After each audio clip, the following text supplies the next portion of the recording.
오늘은 그래도 많은 분들이 오셨네요. 이게 한 주는 많이 오시고 그 다음 주는 많이 안 오시고 이게 반복되는 것 같아요. 네, 뭐 많이 오시면 좋고 많이 안 오셔도 괜찮습니다. 그 지난주에 김철수 기투했는데 김철수 선생 이야기는 별로 없고 안타깝게도 진짜 강동원 안타깝더라. 의원 얘기가 또 강동 얘기 많았죠. 아니 안철수래. 아니 김철수 선생 얘기를 많이 해 주십사라고 우리가 방송을 올린 건데 일단 김철수 선생한테 죄송하더라고. 그래요.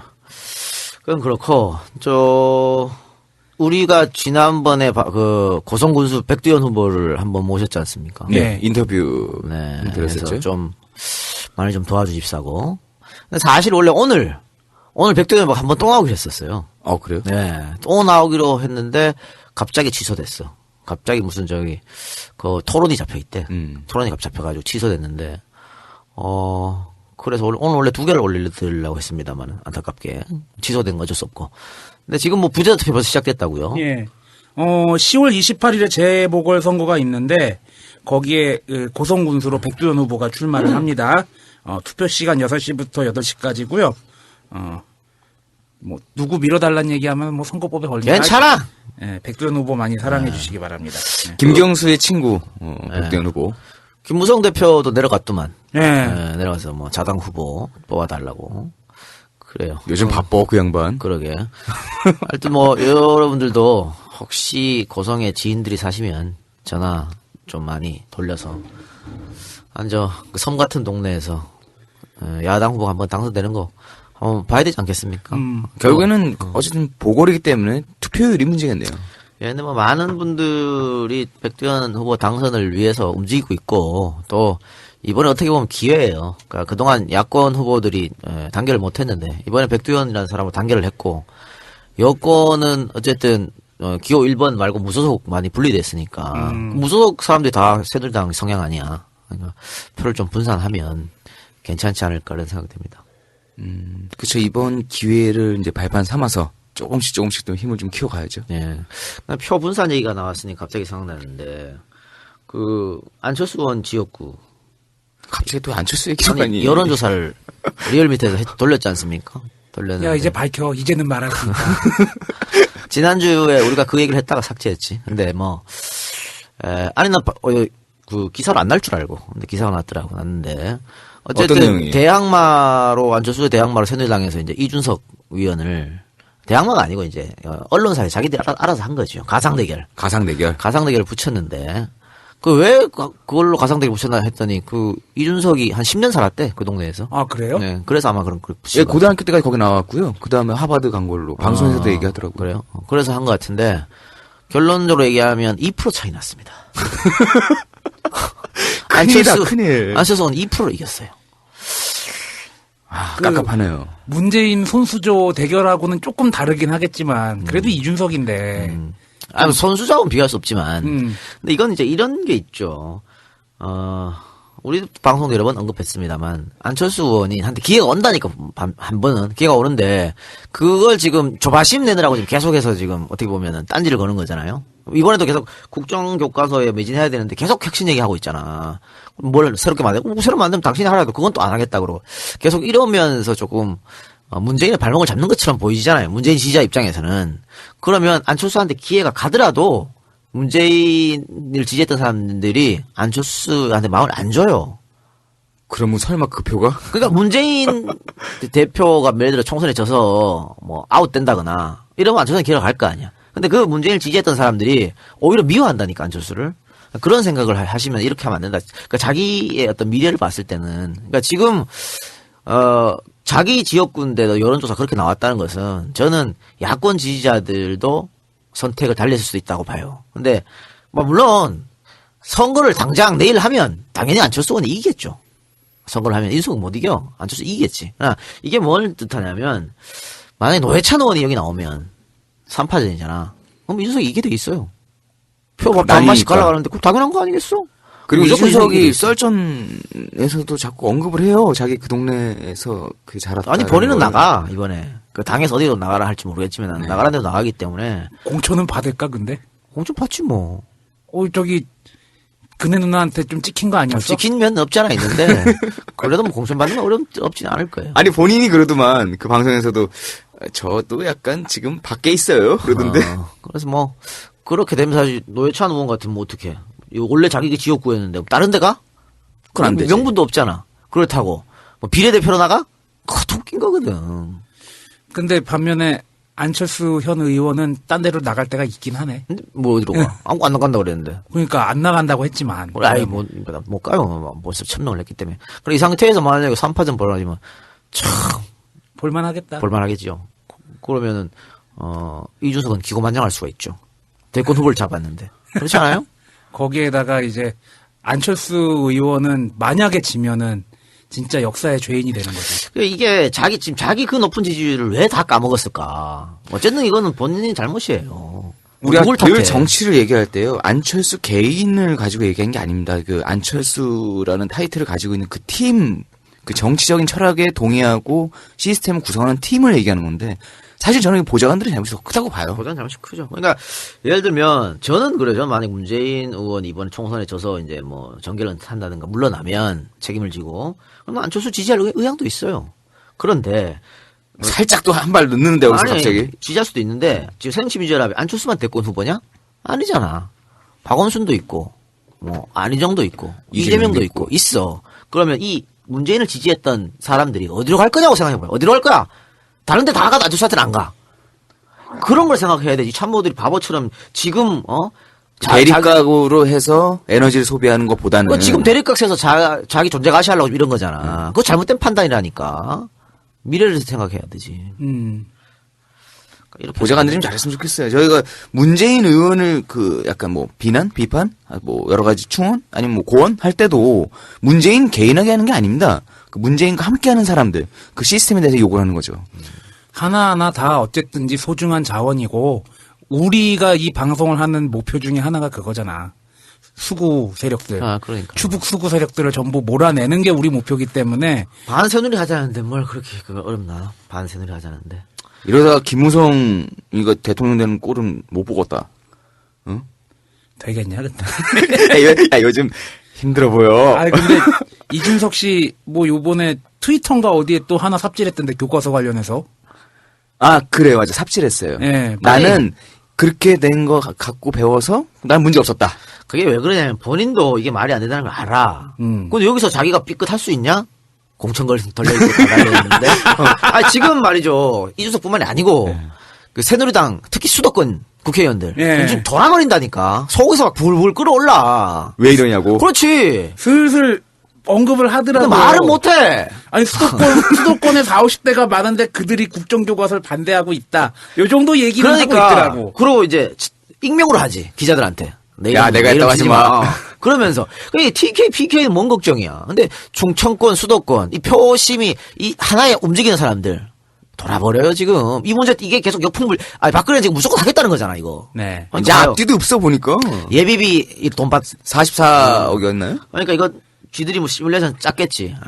야당이 절대 안 해줄 것이다. 그러니 우리가 미리 그렇지. 챙겨놓고. 그런데 사실 지금은 무슨 기간입니까? 여론 수렴 기간이잖아. 국민들 의견 받는 기간. 그렇지. 그러니까 겉으로는 이렇게 한다고 그래놓고 뒤로는 그렇게 했단 말이죠. 그러니까 박근혜는 물러설 마음도 없고 무조건 이거 강행하게 돼 있어. 강행하게 돼 있으면 이게 언제까지 갈 것인가? 기본적으로 2017년 3월달까지 갑니다. 가겠죠. 계속 가. 이게 지필진 구성하면 또 한 번 시끄러워지지. 쓸 때마다 또 시끄러워지지. 교과서 나왔으면 또 시끄러워지지. 지난 방송에 잠깐 얘기했지만 국정교과서 한국사 교과서의 국정화가 굉장히 큰 문제지만 이게 다른 문제를 덮기 위함이라는 얘기들이 굉장히 많다라고 또 얘기했잖아요.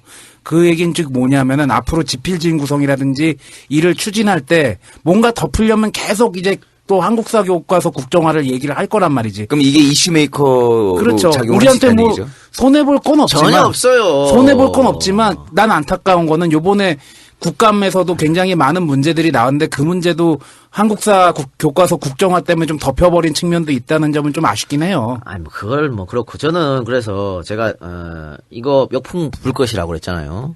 제 촉이 그렇다고. 저는 제2의 탄핵이 올 수도 있다라고 봐요. 이걸로? 이것 때문에. 그러니까 저는 계속 밀어붙였으면 좋겠어. 내 솔직한 심정이야. 박근혜가 계속 밀어붙여서 총선에서 이기면 내가 엎으면 되거든. 각하 정치를 좀 대의적으로 하십시오. 내국적으로 좀 하세요. 탕탕탕. 야, 그거 야, 그건 빼야지 이 새끼야. 왜? 탕탕탕이 뭐야? 저 그냥 한 거야. 야, 며칠 안 했나? 남았어. 어? 다음 주야. 며칠 안 남았어. 10월 26일이야? 어. 10월 26일 우리 다음 주에 거기에 관련된 거 하나 할까? 뭐? 했잖아, 우리. 김재규 특집 그거 했잖아. 말고 또 다른 거 하면 되죠. 할 게 뭐 한두 개야? 그럼. 다음 주네? 예. 예. 작은 엄마 얘기할까? 특집? 어때? 아니 그러니까 야, 그, 우리 저 김빙삼 옹께서 어. 김빙삼 옹께서 박 대통령한테 아니 그렇게 효녀면은 전국에 있는 수많은 작은 엄마들한테 효도하라고 정말 무서운 트윗을 날렸지 않습니까? 네. 아 우리 빙상이 형님 진짜 목숨 걸고 트윗하는 것 같아. 그런데 말이죠. 제가 또 사실은 한 달 전에 네. 김빙삼한테 연락을 했어요. 뭐라고요? 나와달라 이제. 나와달라. 그럼 또 전화번호 어떻게 어렵게 입수를 해가지고 그랬더니 이분이 내가 말을 못한다 그러더라. 말주변이 없다. 글은 잘 쓰는데 말은 못하시네. 말주변이 없어서 나이 좀 그렇다. 그러시더라고. 그래서 아니, 근데 아까 내가 근데 꼭 모시고 싶더라고. 정치 좀 대국적으로 하십시오. 탕탕탕. 그거 대자보에도 붙었더라. 그래요. 대통령님 정치 좀 대국적으로 하십시오.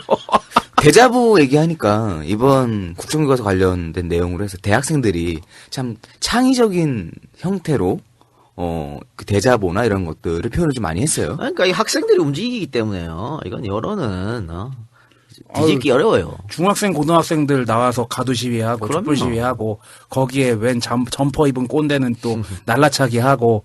아이 근데 그 연세대학교에서 붙은 그 대자보가 큰 화제가 됐잖아요. 거기에 대해서 또 뭐라 그러는 사람도 있더라고. 팔같이 그건 에휴, 그 꼰대들이나 하는 얘기지. 어쨌든 저는 내가 이렇게 이 발언을 할까봐. 저는 사실만 얘기했고요. 평은 이 작가가 했습니다. 제발 이 작가와 이 박사 헷갈리지 좀 마세요. 아, 욕할 때 정확하게? 하여튼 뭐 제 촉은 그렇습니다. 그래서 제2의 탄핵 사태가 나올 거라고 보는데 기억하시게 분이 있을지 모르지만 박근혜가 대통령 되고 나서 얼마 안 있다가 제가 역사 전쟁이 곧 있으면 일어난다고 그랬지 않습니까? 우리가 어딘가에서 했던 인터뷰에서도 그렇게 많이 했잖아요. 밝혔었죠. 바로 지금 하고 있잖아요. 이따오 짓을. 원래부터 준비하고 있었던 거예요. 그러니까 이거는 저는 좀 새정치민주당이 조금 더 강하게 나갔으면 좋겠어. 그 뭐 1인 시위하고 이런 것보다 좀 더 강하게. 그래서 이번에 광화문에 모여라 광화문으로 고 있던데. 무슨 뭐 문화재 28일인가 뭐 보세요. 뭐 알려드리게. 저녁 6시인가 아마 그럴 텐데. 문화재인가요? 네, 문화재 형식으로 이제 뭐 문화재도 하면서 이제 규탄 대회를 하는 거죠. 네. 10월 20일 토요일입니까? 10월 27일이 화요일이에요. 화요일 저녁에 규탄대회, 문화재 이렇게 하네. 평일이라는 조금 어려운 그 뭐 이야기는 늦게까지 뭐 있지만 하니까 하여튼 뭐 넌 가니? 저는 가겠습니다. 갈 테니까 여러분들도 많이 참여해서 이 문제에 대해서 좀 여러분들께서 좀 쓴소리를 정부에다가 해주시기 바랍니다. 네, 그건 그렇고 오늘 오자회동이 있었죠. 네, 오늘 있었죠. 오자회동이 있었는데 참 이해가 안 가는 짓이지. 그러니까 영수회담 하면 되잖아. 아니 늘 영수회담 했잖아. 근데 왜 박근혜는 이렇게 영수회담 안 하려고 그래? 맨날 오자회담, 삼자회담. 저번에 삼자회담 했죠. 말하는 턴이 적잖아. 이게 뭐냐면 자기는 정말 여왕인 줄 알아. 삼자회담 여야 이게 둘이 얘기해. 나는 뒤에서 이렇게 지켜보고 있을게. 오자회담 둘 얘기해. 나는 뒤에 지켜보고 있을게. 이거야. 그렇지. 왕이 있으면은 좌의정, 영의정, 그렇지. 우의정 3명 이야기하시오. 그거지. 아니 그리고 그것도 있는 것 같아. 이거는 내 책임이 아니야. 약간 그런 것도 있는 것 같고 이제 전면적으로 자기가 책임져야 될 부분 책임져야 되는데 여기서 약간 빠지는 듯한 인상도 있고 그런 것 같아요. 그리고 만약 그렇게 했을 때는 나머지에서 뭐 박근혜 빼고 나머지가 박근혜 대통령 공격을 하게 되면 코스프레를 하기 좋잖아. 왜 이렇게 안 도와주냐. 그러니까 이거 왜 하려고 그랬냐면 오자회동을. 그러니까 자기는 제3자로 쳐다보겠다는 얘기야. 그러면서 야권에 요구하는 게 그거죠. 왜 이 국사교과서 이게 정쟁이 아닌데 왜 니는 자꾸 정쟁으로 몰고 가냐. 이념 전쟁을 하냐. 민생에 협조해달라. 이거 얘기하고 싶은 거였었거든. 근데 이념 전쟁은 지가 끌고 가는 거. 그렇지. 가만히 있는 국민들 분열을 지가 시켜놓고 말이죠. 아니 편향된 거 하나도 없는 교과서다 편향됐다고 얘기하고 앉아있던 사람이 누군데 메카시즘 발동한 사람이 누군데. 그리고 지금 뭐 김무성 대표 같은 경우에는 박 대통령이 경제 한번 너무한다 야당이. 이러고 김무성 있거든. 대표 좀 바쁘다 야. 그러니까 김문성 대표는 이제 박 대통령 자꾸 잘 보이려고 지금 저러고 있는데. 헐겠어. 뭐 어디가 헐어. 뭐가 이 새끼야. 아무 말 하지 않겠어. 그래. 그리고 이제 야당에서는 사실 이거 받아도 골 때리고 안 받아도 골 때리는 거거든. 그러니까 안 받고 싶은데 왜냐면 대통령이 뻔히 이렇게 나올 줄 아니까. 예를 들어서 야당에서 이거 국정교과서 이거 철회해라. 대통령이 들어주겠어요? 안 들어주지. 당연히 안 들어주지. 그러니까 여기 가서 대화할 필요가 없어 사실은. 근데 만약에 이거 안 받아들이면 이것도 여론전 펼친다고. 그렇죠. 국정이 협조하지 않는다. 언론에서는 응? 야당이 협조하지 않는다. 이걸로 갈 거 아니야. 대화를 제안했는데 대화 그렇지. 제안을 받아들이지 않았다. 대화도 안 하고 싸우려고 그런다. 또 이렇게 몰고 가면 또 국민들은 역시 야당이면 이렇게 그래서 어쩔 수 없이 받은 거야. 어쩔 수 없이 받아서 가긴 가야 되잖아. 대치기를 3자회담을 하자 그런 거지. 그렇죠. 역제안을 했죠. 왜 그러냐? 3자회담을 하게 되면요. 김무성은 쩌리가 돼. 그렇지. 쩌리지. 그렇지. 박 대통령하고 문 대표하고 얘기하면 되지. 그러니까 지난번 3자회담 때 김무성이 쩌리 됐거든. 그러니까 받아들이지 않았고 또 3자회담을 하게 되면요. 박 대통령이 어쨌든 말을 해야 돼. 중간에서. 힘들 텐데. 그러니까 한번 해봤잖아 저번에. 그래서 이제 아까 안 세작이 되더라. 얘기했잖아요. 대화의 턴이 자기가 말할 턴이 되게 빨리 오기 때문에 그러면 힘들어요. 힘들어하셔. 그러니까 아니 이번에는 씨발 뭐 미국 가서 오바마랑 얘기하는데 또 기자들 질문하는데 몰라가지고 멍청하게 오바마가 아유. 뒤에서 진짜 바라보고 있는 게 애잔하더라. 저번에도 한번 그랬거든. 그래서 불쌍한 대통령이라고 응. 오바마가 박 대통령한테 그랬잖아. 그래서 외교적 신뢰니 뭐냐. 이번에 또 그랬어. 또 그랬어. 그 불쌍할 만 그 말이 나올 만하지. 아니 말은 불쌍하다는데 실제로는 무능하다는 얘기 아닐까? 아 그러니까 불쌍하다는 뜻은 내가 봤을 때는 뒤에 한국 국민이 불쌍하다 이런 거 아니야. 이런 사람을 대통령으로 두다 이렇게. 아니 뭐 거기에다가 또 이제 그 측근들은 문제 일으켰어요. 그 남중국해 문제를 언급을 안 했다고 그러더니만 남중국해 문제 언급했더구만. 저기 중국이랑 미국 사이에 갈등이 있을 때 한국이 한마디 해야 된다고. 그거부터 해가지고 아유 많더라고. 이번에 미국 가서 얻어온 게 뭐가 있어요, 도대체? 한복 패션쇼? 한복 입었던가? 안 입었던 것 같은데? 근데 그리고 이번에 오자회담 하면서 역시 뭐 문 대표는 갔다 와서 절벽 같은 암담함이 느껴졌다 이러거든요. 그러니까 뭐 씨알도 안 맥힌 거였지. 이건 뭐 너무나 당연했던 거고 어쩔 수 없었던 거예요. 대통령은 지금 한치도 양보할 마음이 없어. 어쨌든 무조건 대통령 입장에서는 오자회담 했다? 이걸 그게 중요한 거니까. 또 2017년 3월에 어쨌든 아버지 재단에 바쳐야 되니까. 새로운 역사 교과서를. 아니 그리고 이 정도 제안한 거 받아들여서 대화까지 했는데 그래도 절벽 같은 암담함을 느꼈으면은 강하게 나가야지. 그러니까 강하게 나와야 된다니까. 그또 오바마 얘기를 했지만 또 무능 외교의 극치를 달리고 있지 않습니까? 그러니까 아마 이번 오자회담에서 KFX에 얘기를 했을 거야. 책임 누군가 책임지라고. 뭐 아무도 책임진 사람 없잖아요. 국민의 혈세를 그만큼 갖다 부어놓고 뭐 하는 거야 쪽팔리게. 이걸 외교라고 하고 자빠졌어? 지네끼리도 말이 안 맞는 것 같아요. 아니 그리고 이번에 갔을 때는 미국이 당연히 안 해줘요. 해줄 리가 야 씨발 이스라엘도 안 주고 일본에도 안 줬는데 우리한테 주겠어? 팩도 없는 얘기지. 그럼 처음에 할 때 왜 해줄 거라고 믿은 거야? 그러니까 멍청한 것들. 그것도 잘못했지만 이번에도 또 그래 잘못한 거잖아. 망신스러운 거지. 그래 또 한 번 거절당하고. 그래놓고 결국에 나온 게 애매해 두리뭉실한 무슨 위원회 협조해가지고 같이 논의해보자. 백날해봐라 주나 안 주지. 국방장관 또 한민국. 한일 간 국방장관 회담도 마찬가지지 않습니까? 이번에. 뒤통수 졸라 후려 맞았지. 후려 맞았지. 그러니까 이게 황 총리가 국회에서 한 말 하고 연결되는 거잖아. 예, 바로 연결되죠. 자위대가 뭐 협의하면 들어올 수 있다. 월 씨바 대한민국이 들어와. 아 그리고 유사시에 북한도 갈 수 있다고 그랬다며. 그러니까 이제 그건 이제 우리한테 협의를 해라라고 하니까 일본에서는 네 북한이 씨바 대한민국이야? 저 또 전시 작전권 하나 없는 나라에서 뭔 개소리야. 그런 그래서. 얘기를 한 거죠. 일본에서는 그러니까 대한민국이 실효적 지배를 하는 영토는 휴전선 휴전선 이남이다. 그러니까 우리가 마음대로 할 수 있다. 이북은 자기들이 뭐 갈 수도 있고 이 말은 이제 미국하고만 협력하면 그렇지 우리랑 얘기 안 하고 미국이랑 짜고 갈 수도 있다는 얘기 아니야. 뭐 예를 들어 뭐 씨발 연변에 폭격을 한다든가 미국하고 일본 같이 하면 되는 거잖아. 우리한테 아무 말도 없이. 아니 그 추북 수구 세력들이 가장 많이 하는 얘기가 북한에 퍼주기만 하다가 결국엔 북한 중국한테 뺏긴다 막 이런 식으로 논리를 작동하잖아. 지금 10년 가까이 그 추북 수구 세력들이 자리를 잡은 다음에 오히려 북한이랑 더 멀어지면서 북한이 점점 완전 딴 나라가 돼가지고 이젠 폭격까지 하겠다는 거 아니야. 공격까지 하겠다는 거 아니야. 이게 뭐 하는 짓들이야. 참 등신외교죠. 그렇죠. 유승민 전 원내대표 말이 딱 맞지. 누가 이런 거 했습니까? 청와대 얼라들이 이렇게 했습니까? 청와대 얼라들이 문제야, 하여튼. 에이씨. 그래, 뭐, 잘하는 게 없어. 외교도 그렇고, 뭐도 그렇고. 사실, 이번에 미국 간 거는요, 좀, 미국의 마음을 달래주는 측면이 많았지. 그렇지. 저 전승절 기념식도 또 가서 이제 그치, 손도 중국 가서 흔들고 그랬는데. 한동안 튀다 왔으니. 그랬으니까. 좀 그 달래줄 사드도 뭐 받네 안 받네 그러고 있고 그랬으니까.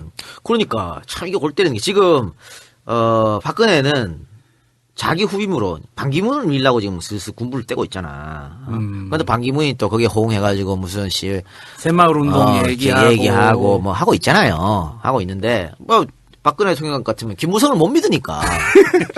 한번 배신했거든, 나를. 못 믿으니까 이제 반기문을 쓱 밀어가지고 자신의 퇴임 후에 안전보장을 하려고 그러는 거지. 그런데 반기문이 누굽니까? 뼛속까지 친미양. 뼛속까지. 그러면 반기문이 대통령이 되면 중국이 또 골치 아파진다니까. 그럼 좋아할 리가 없잖아. 아, 그러니까. 박 대통령은 자신이 외교를 지금 사실은 박 대통령이 미국보다 중국에 많이 한 거 아니야. 어? 중국하고 외교는 뭐 성과가 좀 있었다고 봐요, 저는.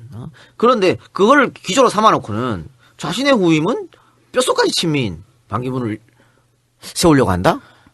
그러니까 아니, 오로지 그냥 국가보다는 내 말 잘 듣는 사람, 이런 사람을 하려고 그런 것 같아요. 주변 국가들하고 등관계 외교를 하라고 시켜놓은 거지 등신 외교를 하라고 뽑아놓은 게 아니잖아요. 그러니까 또 반기문하고 또 지금 친박에서 미는 사람이 오세훈이라고 그래요? 돌아왔어? 종로구로 이사 가셨다며? 아니 오세훈이 맞아요? 네. 그러니까 오세훈은 오신환이가 당선된 거에 대해서 자기 힘이 굉장히 크다고 보거든. 그러니까 관악. 그러니까 그걸로 자기는 복귀를 성공적으로 했다고 봐. 그래서 이제 정치 1번지에 나오려고 하는 거죠. 슬슬 또요? 정치 1번지에 나오려고 하는 건데, 오세훈이가 당선이 되면, 뭐, 대권 주자로 올라갈 수도 충분히 올라갈 수 있다고 봐요. 그래서 뭐, 문재인 대표가 종로 가야 된다, 뭐 이런 말도 있잖아. 근데, 그, 오세훈 이야기를 하면서 또 한 명이 등장하더라고. 반기문, 오세훈, 황교안. 아 황교안? 이게 뭐냐면, 황교안도 박근혜 말만 철석 끝이 따르는 사람이잖아. 그래서 전두환이가 노태우를 밀어줘서 대통령 당선시키고 뒤에서 조정하려고 그러는 것처럼 박 대통령이 안전보장을 위해서 그런 사람들을 민다. 라고 하지 않을까? 그러니까 반기문 같으면은 뭐 네 전문인 외교나 하고 정치는 내가 할게. 뭐 이럴 수도 있지 않을까? 딜해가지고. 어쨌든 뭐 아버지의 DNA가 고스란히 남아 있는 게 박 대통령 아니겠습니까? 근데 역사는 가르쳐 주잖아. 친구야 하다가 뒤통수 냅다 쌓여 만든 자기 위기 상황 오면은 박근혜 아니라 박정희 뒤통수 때릴 수 있는 게 우리나라 정치인들이니까. 아 황교안이 그럴 수도 있다? 모르지 그거야. 나는 진짜 황교안 만약에 황교안이 대통령이 되면 진짜 이 나라에 못 살 것 같은데. 아마 그러면 진짜 개헌 얘기 나올지도 몰라. 그리고 그럴 일은 없을 겁니다. 걱정하지 마시고. 나는 반기문한테 딱 하나 믿는 거는 반기문이 처음 외시 합격한 다음에 노신형 따라갔잖아. 줄을 잘 잡는 그 촉은 있을 것 같아. 근데 이 박근혜 줄이 썩은 동아줄인지 제대로 된 동아줄인지 보는 촉이 있지 않겠어? 근데 뭐 어차피 뭐 반기문은 그렇다고 해서 야권으로 올 수는 없으니까. 지가 갈 길은 여권밖에 없어요. 예전에는 야권 얘기도 나왔었잖아요. 한때 그랬는데 지금은 완전 나가리 됐고. 또 반기문이 들어와서 경선에서 이길 수도 없어. 자기 세력이 없잖아. 근데 새누리당은 다 밀어주니까. 되거든. 그런 측면이 있죠. 그래서 반기문은 야권으로 절대 못 와요. 무조건. 그러면 이 상황에서 일단 김무성부터 김무성을 이기시기 어떻게 하는 바랍니다. 거야? 그러니까. 그리고 뭐 반기문 얘기 나왔으니까 그냥 지나가는 걸로 하나 하면 그 음성에 반기문 고향이잖아. 네. 음성에 있는 모텔들이 요즘 방이 다 찼답니다.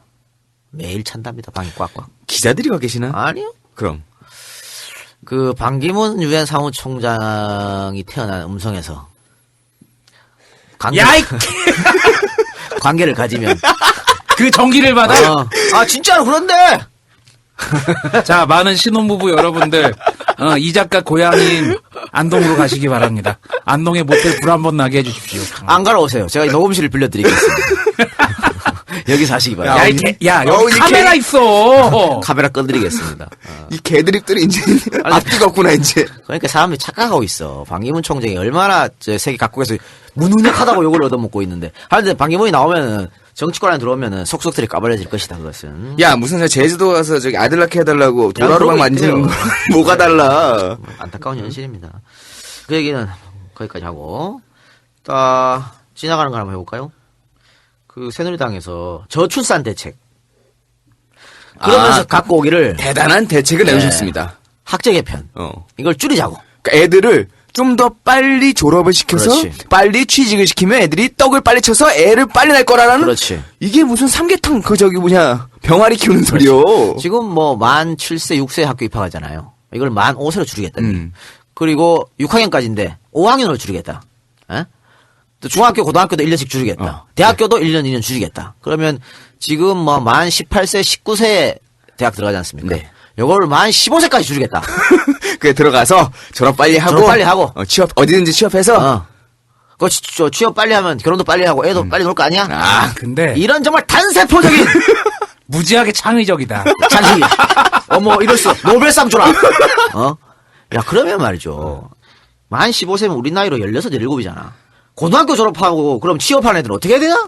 그거 16, 17 졸업해서 그럼 걔들이 뭐 어떻게 취업해서 뭐 일을 뭐 어떻게 하라는 얘기야?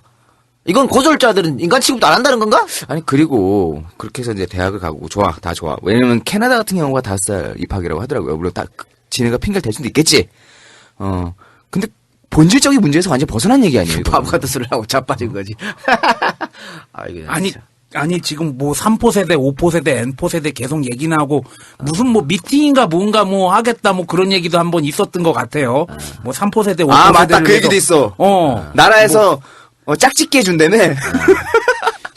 야 거기나 나가볼까? 이제 씨발 짝짓기까지 국정화하냐? 아유 진짜. 그 나라에서 주선하는 소개팅 제가 봤을 때는 남자 90% 여자 10%입니다. 그러면 거기서 경쟁해야 돼. 우리는 늘 경쟁 속에서 살아. 근데 이제는 국가에서 소개팅도 경쟁하고 살아야 돼. 이런 나쁜 놈의 새끼들. 근데 이것은 말도 안 되는 거고요. 그러면 만 5세 애들한테 뭐 뭘 가르치시겠다는 얘기야 지금. 아니 그 결혼을 못하는 출산을 못하는 원인을 어떻게 이렇게 볼 수가 있는 아니 거지? 뭐 물론 선행학습하고 돈 많이 들여서 과외하는 아니 아이들은 그게 문제가 아니고요. 요즘 저기 애들이 빠르니까 빠른 건 빠른데 늦은 애들은 만 5세면 아직 지 혼자 오줌 똥 못 싸. 그렇지. 그런 애들은 어떡할 건데 학교 가서 걔 대단한 소리를 하고 자빠졌어. 그럼 학교에 저기 그 유치원 보육교사가 대기를 하고 있어야 되는 거예요? 그러니까 뭐 어떻게 해야 됐다는 얘기야. 그러니까 그리고 지금 어쨌든 12년 학제를 그러면 한 9년 안에 다 가르치겠다는 얘기잖아. 그러면 더 애들한테 학습량이 더 많이 주어지지. 지금도 학습량이 많은데. 아니면 많던가 아니면 질이 떨어지는가? 아니 초등학교가 40분 수업 10분 휴식하고 중학교가 45분 수업 10분 휴식하고 우리 때 그랬잖아. 고등학교가 50분 수업 10분 휴식하는 이유가 있어요. 그러면. 나이대에 맞는 집중력의 차이가 있단 말이야. 그 연구가 다 된 거란 말이야. 근데 왜 그걸 다 깨면서 그렇게 아무리 애들이 요새 빨리 성장한다 손 치더라도 그건 말이 안 되지. 아니 그리고 아까 세작이 얘기했지만 아니 문제의 본질하고 전혀 상관이 없는 거잖아 이거. 아니 이 박사가 지금까지 결혼 못한 게 무슨 학교를 오래 다녀서 못한 게요? 이것들이 지금 연애 병신이라고 다 왜? 차라리 연애에 가르쳐라. 야, 근데 어때? 이런 것 같아요. 연애도 국정화하게? 그러니까 어때?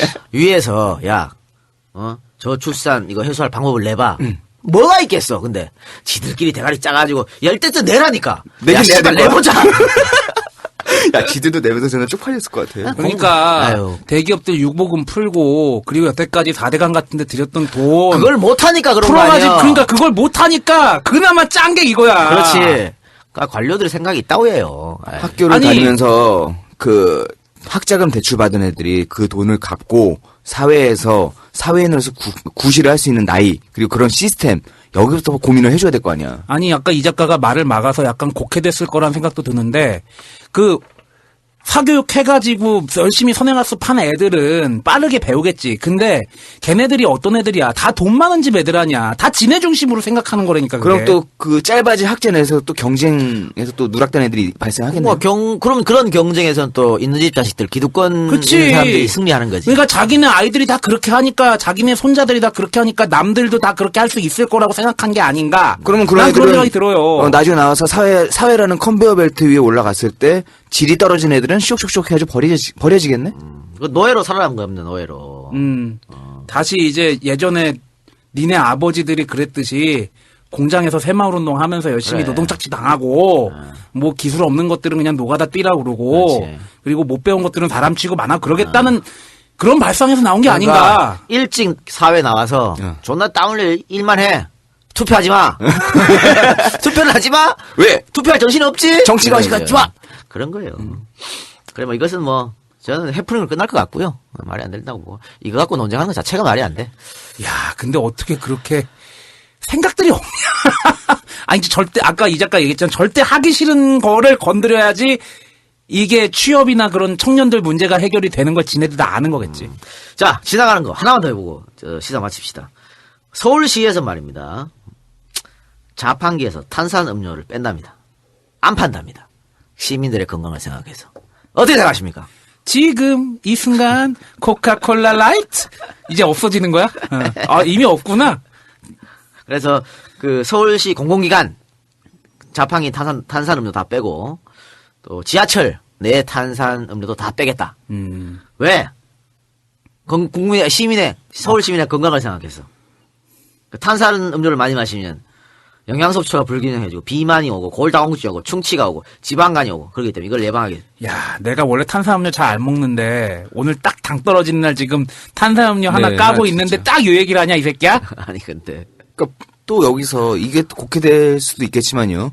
탄산 음료에 들어간 설탕만큼요. 바카스나 비타오백 같은 데 더 들어가 존나 있습니다. 많아요. 존나 많아요. 요즘 인기 있는 에너지 드링크. 에너지 드링크도 그렇고 술 뭐야?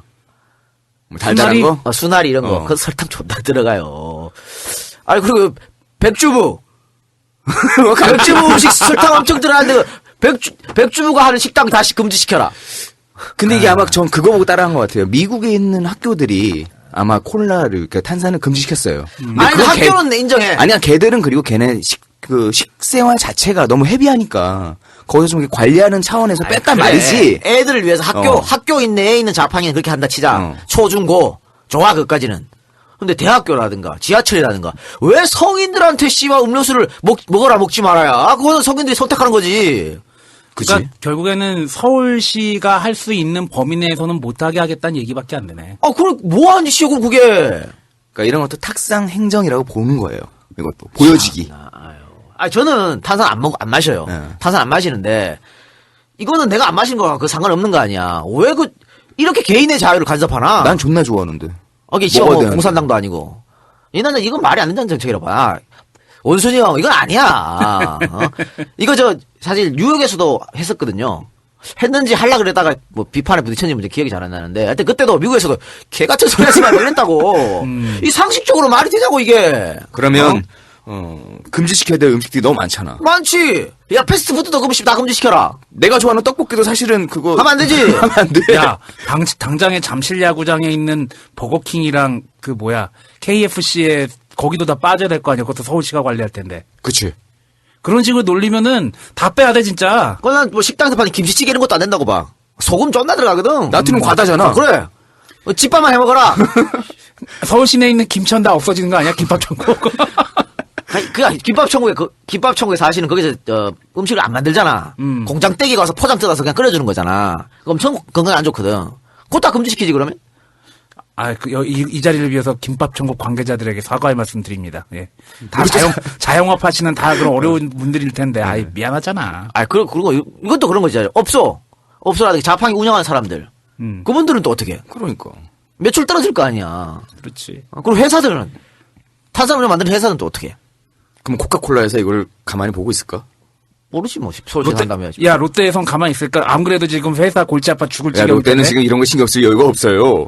그러니까 그러면 사실은 탄산 빼면은 물, 그지? 그다음에 건강음료, 건강하지 않은 건강음료겠지? 그다음 주스 이런 거 팔 거 아니야? 주스가 여러분 지금 나오는 하나 알려드릴게요. 그 치아에 안 좋은 게요. 여러분들이 뭐 콜라 뭐 이런 탄산 얘기하잖아요. 주스가 더 안 좋습니다. 주스에 들어가는 액상보다 훨씬 더 많고요. 저는- 거기 산이 훨씬 더 치아를 상하게 많이 합니다. 저는 서울시에 제안하는 게 차라리 아예 자판기를 없애고 아리수 그 수돗물 틀어서 마실 수 있게 그렇게 해놓으세요. 그게 나을 수도 있어요. 그러니까 주스도 몸에 엄청나게 안 좋은 거거든. 그게 과일 주스지만 생과일을 한 게 아니잖아. 다 농축 과즙 아니야. 액상 과당이 들어가잖아. 뭐 주스와 아주 관계가 심각하게 된 사람이지만 야 맞다. 네가 이렇게 얘기하면 주스가 안 아버님이 좋아. 내 얘기하잖아. 모두가 좋아하는 따봉입니다. 그러면 뭐 탄산도 금지고 주스도 금지시키지 그러면.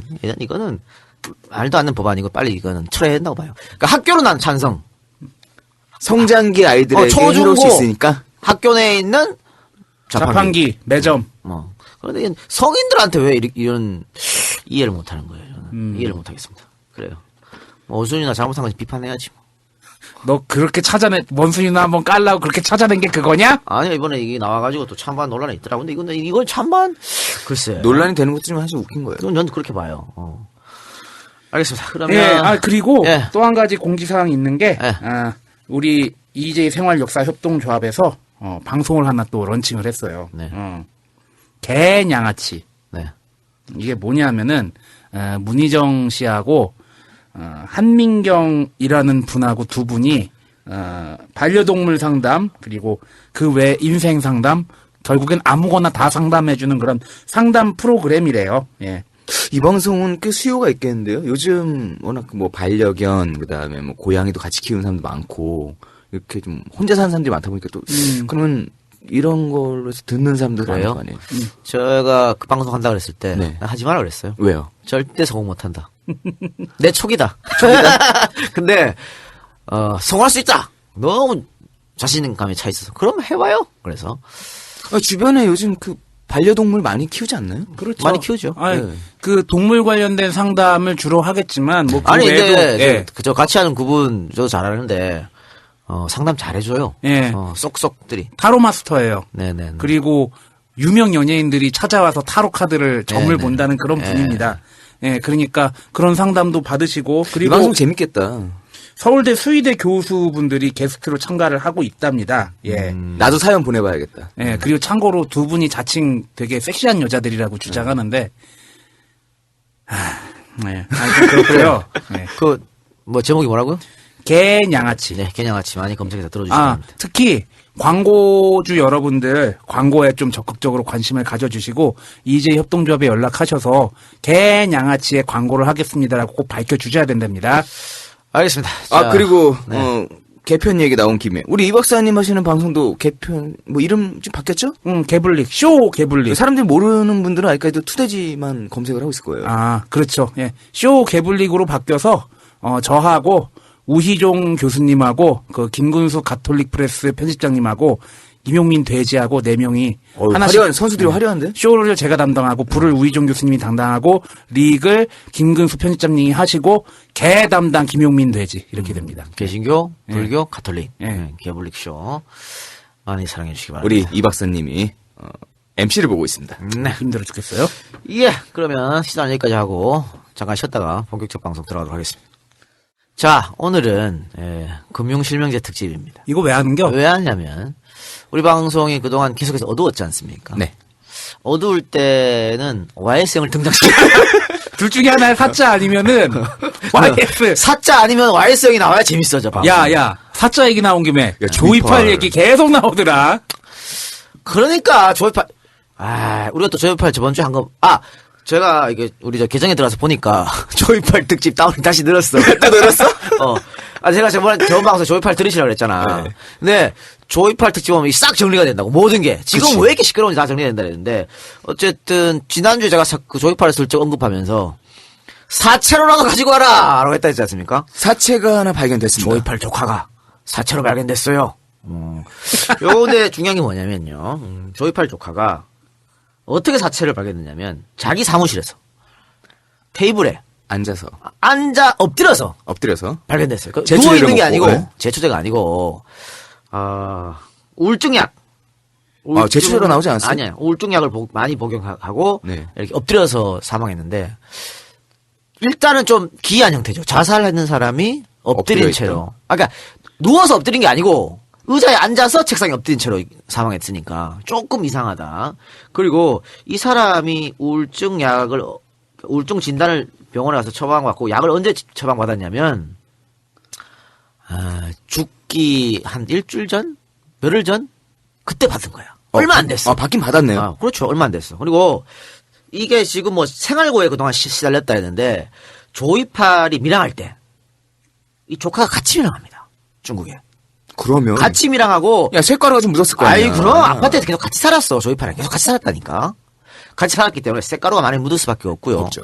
혼자 나중에 한국에 돌아와서 자수합니다. 나 밀항했어요. 그래서 1년을 징역을 살았어. 그리고 나서 조이팔 죽고 나서 30여 차례를 중국을 다녀와요. 왜 가? 내가 모르지, 씨발. 그러니까 지가 왜 가? 조이팔이 죽었는데, 지 삼촌이 죽었는데 중국을 왜 가냐고. 30여 차례나 중국을 다녀왔어. 그리고 이번에 조이팔 최측근이라는 강희용이가 잡혔잖아요. 네. 이제 언제 이제 한국으로 소환될지 모르겠는데 소환되면 이제 조이팔이 살아나는 알 수 있다고 이런 얘기 하고 있는데 강희용이 잡힐 때 바로 옆에 누가 있었냐? 이 조카가 있었어. 같이 있었다니까? 근데 매우 지근거리 있는 사람이네요. 아니 그러니까 근데 그 중국 공안이 강희용은 제가 있으니까 인터폴에 수배됐으니까 잡았고 이 조이팔 조카는 인터폴에 수배를 안 됐기 때문에 그냥 풀어준 거거든. 그리고 강희용 잡힌 그 다음날 한국으로 왔단 말이야. 근데 강희용이 돈을 엄청 갖고 있었어요. 그러니까 제보자들 말에 의하면 매일 KTV 가갖고 돈을 막 마구잡이 뿌렸대. KTV 가서 직업도 없는 사람이. 중국 룸사롱. 근데 왜 돈이 많냐? 조이팔 자금 관리가 강용이가 했거든. 근데 이 조카랑 계속 같이 있었으면 아니 뭐 생활고 말이 안 되는 거지. 그리고 아니 4대 보험은 안 됐겠지. 아니, 그러니까 그리고 이 사람이 얼마 전에 왜 제가 지난 방송에서 그 조이팔 측근이 전화 통화를 했는데 그 측근이 바로 이 사람이에요. 조카. 우리 삼촌이 그때 막 이렇게 살아 있는 것처럼 말했다고 했잖아. 그래서 이거 이 사람이 말했거든. 그러면 이제 검찰이 조사를 하면 제일 먼저 불러야지. 이 사람은. 네가 왜 그런 말을 했냐 이렇게. 그래서 그 발표 보니까는 재수사에 대한 압박으로 뭐 괴로워했다. 뭐 어쨌든 그러고 나서 죽었어요. 네. 그러고 나서 우울증 처방 진단받고 우울증 약을 가다왕해서 죽었어. 이상하잖아. 그리고 또 전문가들 말에 의하면 우울증 약을 그 정도로 먹고 사망하기는 쉽지 않다. 쉽지 않다. 물론 뭐 술과 같이 섞어 먹거나 이랬을 때는 사망할 수도 있는데 그러니까 요거는 이제 정밀 부검을 필요한 거죠. 아마 할 거예요 이번에 어떻게 해서. 그러면 조금 수상하다. 아니 경찰 쪽에서는 조이팔이 살아있다라고 다시 또 번복을 했잖아요. 아니, 경찰은 뭐 살아있다는 전자의 수사를 한다 그랬는데 검찰은 지금 살아있다 생각하고 있어. 근데 경찰은 이미 한번 죽었다고 했기 때문에 또 경찰은 아마 죽었으면 할 거야. 조이팔 죽었으면라고 생각할 수도 있어. 이게 조이팔의 진짜 가체다. 그리고 들고 올 수도 있겠네. 그러니까. 그것마저도 가짜일 수도 있고. 그러니까 아이고, 그럴 수도 모르는 있어요. 거지. 모르는 거지 뭐. 그렇게 해서 진짜 코로나에 몰렸을 때 정부가 예를 들면 이거 국정에 가서 밀어붙여가지고 총선 뭐 한 2주 전 막 달아오를 때 그때 쓱 조이팔이 나타납니다. 제일 좋은 건 살아서 나타나는 게 제일 좋겠지. 그래서 뭐 기자회견도 시켜. 뭐 그럴 수도 있겠다. 추측이지 뭐. 이제 추측이죠, 뭐. 열심히 대구 지역의 경검찰들을 씹어야지. 그러면 이제 역풍 부는 거지. 그거는 맞겠지요. 그거는 맞겠지. 그래. 그래서 사자 얘기 아니면 YS 형 얘기를 해야 좀 빵빵 터지니까. YS 형 얘기를 근데 워낙 많이 해가지고 할 게 없더라고. 사실 주수도를 얘기하려고 했었는데. 네. 제2의 주수도. 제2의 주수도. 근데 사실은 김창경이나 그러니까 금액적으로는 주수도가 많이 헤쳐먹었지만 김창경이나 조이팔의 그 엽기적 사기를 주수도가 못 이겨. 덜 버라이어티하구나. 덜 버라이어티에. 그래서 그것보다는 그죠. 그래도 YS 형 이야기를 하는 게 좋지 않을까 싶어서. 자, 금융실명제 하면 생각나는 게 뭡니까? 뭐 금융실명제라 했어야 되는 거긴 하지. 제가 볼 땐 했어야 되는 거긴 한데 그 금융실명제를 한 다음에 그 효과가 얼마나 많이 드러났는지 솔직히 잘 모르겠어요.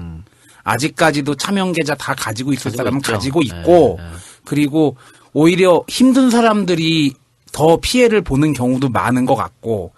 금융실명제 이후에 보완책이 나와야 되는데 보완책이 안 나오고 있는 거죠. 그러니까 뭐 이재현 빵에 들어간 것도 결국은 차명계좌 때문에 갔다 온 거거든.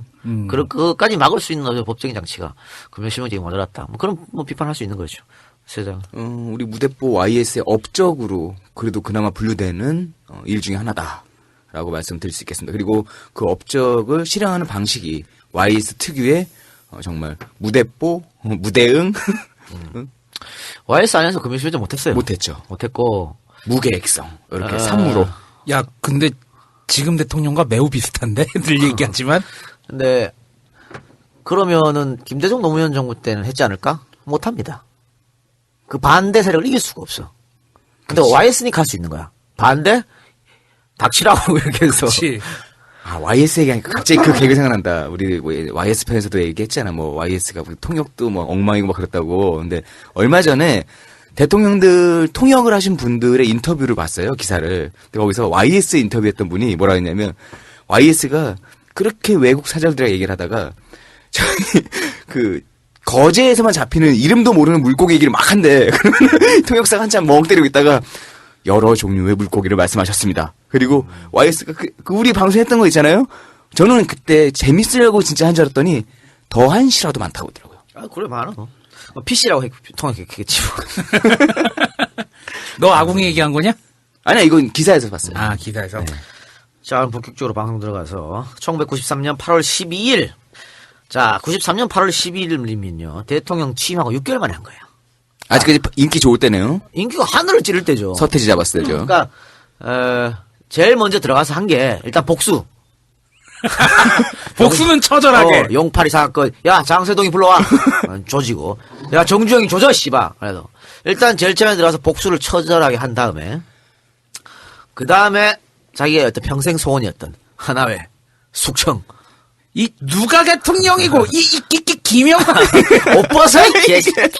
이렇게 했던 거고. 그리고 이제 금융실명제를 들고 나오고. 그러니까, 정말 스펙타클한 김영삼의 1주년이야. 1년 안에 모든 게 일어납니다. 그러면서 공직자 재산 공개. 아니, 왜 남의 재산을 깔아 말아요? 그러니까 기간 동안 따뜻하게 살아왔던 양반들이 이 온도 체크를 하거나 방어 체계를 작동할 만한 여유를 안 줬어요. 아니, 공산주의자야? 아니, 왜 남의 재산을 까야? 사생활이 있는데. 깔 씨발! 그래, 사유재산이 있는데. 못 까? 나부터 깔게, 그럼. 우리 집 배 많아? 멸치 많이 잡아? 끝! 니네도 까? 이거지. 그러니까 이게 이렇게 막 몰아붙이니까 사실은 대한민국이 이제 관료사회라고 하잖아요. 관료사회. 네. 대통령들이, 역대 대통령들이 관료들한테 꼼짝도 못했거든요. 그러니까 관료들이 맨 처음에 대통령이 딱 들어오면 눈치를 봐. 내가 컨트롤할 수 있을까 말까. 서로 기싸움 하는 거죠. 그러다가 요거 내 맘대로 해도 되겠는데? 거의 다 이렇게 했어. 근데 YC 정부 때 관료들은 못했지. 뭘 오자마자 막 귀싸대기만 풀어 날리고 조인트 까고 이러는 거야. 정신이 없어 막. 네, 알겠어 죽겠습니다. 알겠어 죽었다. 그러는데 이 금융실명제도 그런 일환입니다. 8월 12일 목요일 밤 대통령 긴급명령을 발표합니다. 이 대통령 긴급명령이란 우리나라 경제시장을 송두리째 뒤흔드는 핵폭탄 같은 것이었죠. 그게 바로 이날 전격적으로 단행된 금융실명제였습니다. YS는 대통령 후보 시절 대선 공약으로 금융실명제 실시를 약속을 했습니다. 미리 얘기는 했었어요. 네, 그런데 아무도 안 믿었어요. 왜? 이 공약은 그냥 공수표로 끝날 것이다. 너무 파장이 크니까. 뭐 그런 것도 있고요. 또 아무도 못했잖아. 전두환 하려도 못했지. 노태우 하려도 못했지. 반대가 너무 심하니까. YS라고 별 수 있어? 라고 생각한 거죠. 또 당시 이제 우리나라 금융시장의 절반 이상을 차지하는 지하경제. 지하경제 무너지면 우리나라 무너진다 그랬거든.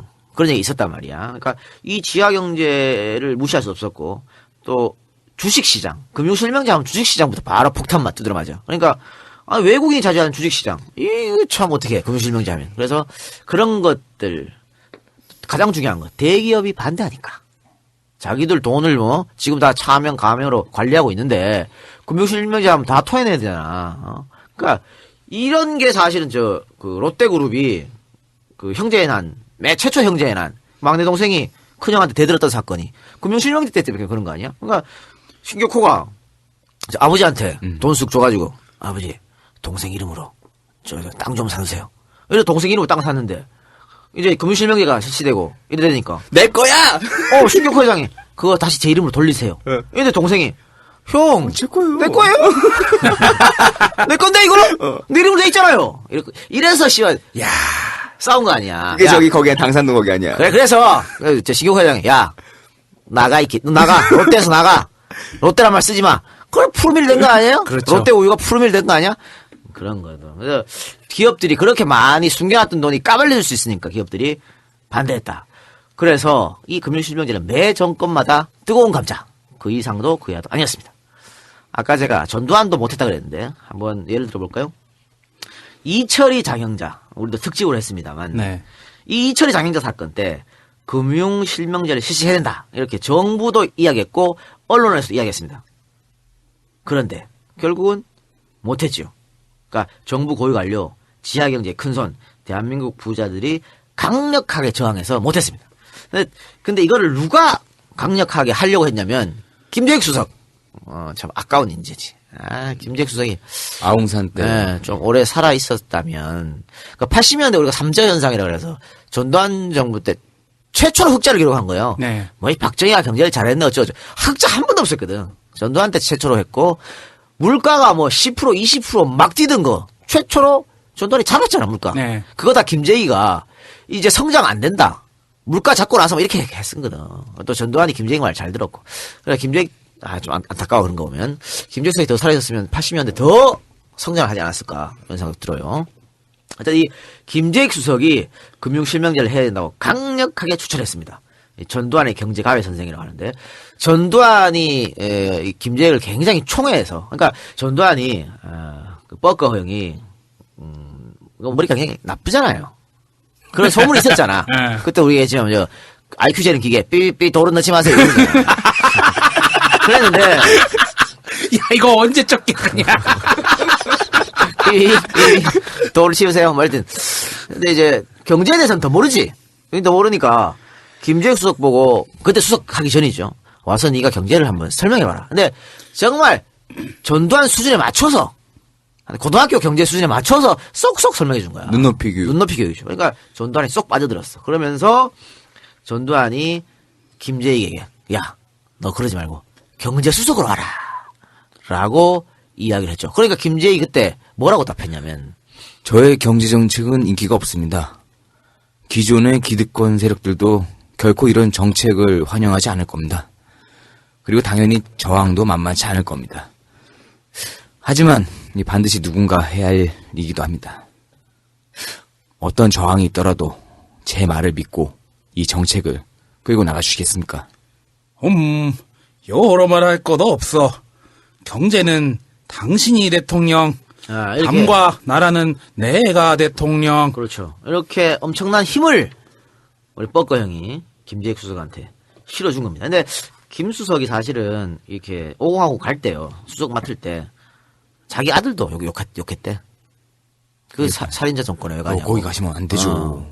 근데 김재익 수석이 독재를 막을 수 있는 길은 경제를 발전시키는 것이다. 경제를 발전하면 독재는 자연스럽게 막을 수밖에 없다. 애매하다. 그런 지론으로. 네. 그러니까 모든 게 이게 그 김재익 수석이 말한 경제 발전은 박정희의 어떤 독재 경제가 아닌 것이죠. 민주 경제를 하려고 했던 거였고 그렇게 하면 독재는 종식이 된다고 생각해서 그렇게 했던 것 같아요. 아마 그 생각에 뭐 밑에 깔린 거는 그런 게 있죠. 사회적인 수준이 높아지게 되면 독재에 대해서 한거에 쓴 사람들이 나올 것이고 그러면 독재는 사그라들 것이다. 근데 뭐 이 김재익 수석한테 비판할 수도 있는 거지. 어쨌든 독재 정권을 부역한 거 아니냐 이렇게 말할 수도 있었을 것 같아요. 지금도 어떻게 보면은 왜 꽤 괜찮은 경제 관련된 분들이 많고 또 새정치민주연합에서도 경제과에 계속 했다고 막 그러잖아요. 그래서 갑자기 생각나는 게 내가 얼마 전에 그 수업 교재로 MB의 추억을 틀었거든. 거기에도 최경환이 나오더라. 야, 진짜 뭐 최경환 지금까지도 최경환이잖아. 어떻게 보면은 MB 때도 최경환이고. 네, MB 때도 실세고 지금도 실세죠. 그 양반은 잘해서 계속 하는 게 아니고요. 걱정돼, 솔직히. 그러니까 뭐 이번에도 뭐 저 국회의원 하려고 나가는 거 아니야. 나갈 텐데 이제. 근데 뭐 당선은 보장됐지 뭐 TK 지역인데 뭐. 그래요. 우리에게 돌아와서 이철희 장영자 사건이 터지고 82년 7월 3일 정부는 1년 뒤인 83년 7월 1일부터 실명제를 실시한다고 발표를 했습니다. 이게 전두환이 김재익 수석의 건의를 받아들인 거죠. 그래서 그래? 그럼 네가 한번 추진해봐 라고 엄명을 내렸어요. 그래서 대통령의 지원을 얻은 경제수석과 또 김재익 수석 말고 당시에 누가 있었냐면 이만재? 강경식. 강경식. 강경식 두 사람이 금융실명 실시해야 된다고 강력 주장한 사람들이지. 야, 그러니까 이 갈 봐봐. 전두환 때 청와대에 있었던 강경식이가 김영삼 때 또 청와대 가갖고 IMF 몰고 온 거 아니야. 이런 거 보면 진짜 아이러니지 뭐 역사의 아이러니지. 뭐. 나 관료들 진짜 좀 갈아치웠으면 우리나라 쇠복이 없는 거 아니요? 지금 보세요. 지금 이번에 개각했잖아요. 대통령이 개각했는데 제가 개각하기 어려울 거라고 말한 이유는 개각하면 새롭게 뽑을 사람이 없어. 장관에. 그지 박근혜 정부의 수첩이 끝났어 네, 이제. 끝났죠. 끝났기 때문에. 그래서 지금 어떻게 했습니까? 전부 관료들 올린 거야. 진급시켰어 공무원들. 관료들이 근데 과연 능력이 있겠어? 저는 아니라고 봐요. 이 복지부동 그 사람들한테 그냥 몸에 박히게 복지부동이야. 눈치나 보고. 근데 이번에 갈 때는 그렇게 해서 좀 안타깝습니다. 어쨌든. 근데 그렇게 그런 사람들은 원래 또 박근혜 대통령께 더 좋아하지 않을까? 얼마 충성이지 뭐. 당연한 거 아니겠어? 창발적인 사람 싫어하잖아. 이 두 사람이 선도적으로 계속 하자고 했고 그 이 두 사람이 기세에 눌려서 이 당인 민정당은 초창기에는 반대 없고 가만히 있었습니다. 그러다가 언제부터 반격을 시작했냐? 이게 발표하고 난 뒤 열흘쯤 지나서 이제 안 된다고 반격을 금융실명이 안 됩니다라고 반격을 시작한 겁니다. 전 대통령의 육사 동기생 권익현 사무총장이 7월 15일 날 정부의 실명제 방안은 충분한 검토와 보완이 필요하다. 이렇게 대구에서 처음으로 운을 떼고 반대하기 시작한 겁니다. 이게 이제 권익현 사무총장의 발언을 시점으로 민정당이 반대하기 시작했는데 권익현 사무총장의 말을 한번 들어봅시다. 내가 총대를 맸지요. 내는 실명제를 하되 단계적으로 해야 된다고 시종일관 주장했습니다. 대구 발언 이후 은행, 전산 전문가, 정재계, 경제계 인사들을 광범위하게 만나서 여론을 들었습니다. 우pun께도 수시로 건의했고요. 그때부터 기나긴 엎치락 뒤치락이 시작된 셈인데 이 엎치락 뒤치락을 5번 했습니다. 전두환이가 금융실명제 해 했다가 여기서 안 못해. 됩니다. 하지마 했다가 또 김정일 수석이 해야 됩니다. 해 안 됩니다. 하지마. 허구한 날 안 갖고 그래. 이게 5번이나 왔다 갔다 했다고.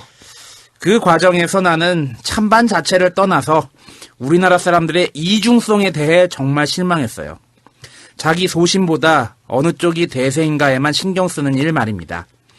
어떤 은행장은 내 앞에서는 실명제를 반대했다가 김재익, 강경식 씨 앞에서는 정반대로 태도를 바꾸었더군요. 한 컴퓨터 전문가는 내게 실명제 도입에 필요한 전산망 정비 작업이 적어도 5년은 소요된다고 했다가 찬성하는 쪽에는 당장 내일이라도 가능할 것처럼 말하고 심지어 같은 기관이 작성한 금융 관련 통계인데도 내가 받은 것과 김재익 수석이 받은 것이 서로 수치가 달랐던 적도 있습니다. 한심한 노릇이었죠. 오늘 제가 의도치 않게 계속 공무원 관료들 욕하는데 이거 뭐예요 이거. 기회주의잖아. 신념과 소신이 없는 거예요. 여기 가선 이 말하고 그렇지. 저기 가선 저 말하고. 어느 쪽이 힘이 좋지? 눈치 봤다가 저쪽이 세게 말하면 그거 하셔야죠. 이쪽이 센데? 물론 뻐거가 해 하지마 이렇게 자꾸 하니까 또 거기에 따라 왔다 갔다 하는 거지. 그렇게 그래서 저는 아까 한교안 국무총리 얘기 나왔습니다만 뻐거가 대통령이 되는 것은 전두환 하나로 만족해야 되지 않느냐. 왜? 그러면 가발이야. 야, 이거는 사과해. 사과할까? 이거 사과해. 사과드리겠습니다. 가발이라고 말한 점 심심한 사과를 드립니다. 아니 그리고 전국에 있는 탈모인들에게 그럴 수 있고. 그래. 죄송합니다. 전두환 이후로도 뻐거는 누구나 대통령이 될 수 있습니다. 그래. 야, 너도 가잖아, 그쪽으로 지금. 그러니까 죄송합니다. 야 회찬이 형 깜짝 놀랐겠다. 그러니까 내가 한교안이 안 된다는 말을 하려고 하다가 오바를 했네. 전국에 계신 탈모인들에게 심심한 위로와 사과의 말씀 드리겠습니다. 그래요. 어쨌든 이 소신 이념이 없어가지고 이런 건데 지금도 그렇잖아요. 황우여 지 원래 소신이 교과서 국정원 안 된다는 거였어. 대통령이 저렇게 하라니까 바로 찬성으로 돌아서잖아. 국사편찬위원장 김정배 자기 국정원 안 된다 했다가 바로 돌아섰잖아. 그 스승이 누군데 아유 참. 그래서 뭐 김준엽 총장 이야기 좀 해달라는 사람도 있다고. 했어요. 했는데 너무 짧게 했다. 길게 김준엽만 따로 떼가지고 해달라. 하려 그랬는데 아까 제가 말씀드린 것처럼 너무 계속 슬픈 얘기만 해서. 그렇지. 그래서 김준엽 이야기는 조금 밀어서 하도록 하겠습니다. 어차피 뭐 국사교과서는 김정은이 계속 할 거니까.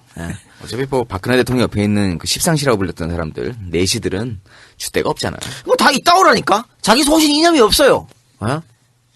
없어서 그래. 고대 국사학과 어쩌냐. 아유 참. 답답한 놈들. 그러니까 이런 거 뭐 예나 지금이나 전혀 바뀐 게 없다는 것이죠. 그리고 이제 아까 총대를 맸다 그랬지 않습니까? 권익현이 그 왜 이 말을 하냐면 다 반대했어 민정당 내에서. 근데 대통령이 해 하니까 고양이 목에 방울을 달아야지 그렇지. 누군가가. 그러니 권익현이 왜 총대를 맸냐? 친구잖아. 전두환하고. 그렇지. 친구니까 당신이 좀 이렇게 된 거예요. 그리고 또 이 사람들이 잘 쓰는 것 중에 하나가 이런 발언을 할 때는 상징성이 있는 동네에 가서 꼭 하는 것 같아요. 대구 가서 얘기를 하잖아. 그렇죠. 자, 그래서 민정당의 당직자 대다수는 반대했습니다.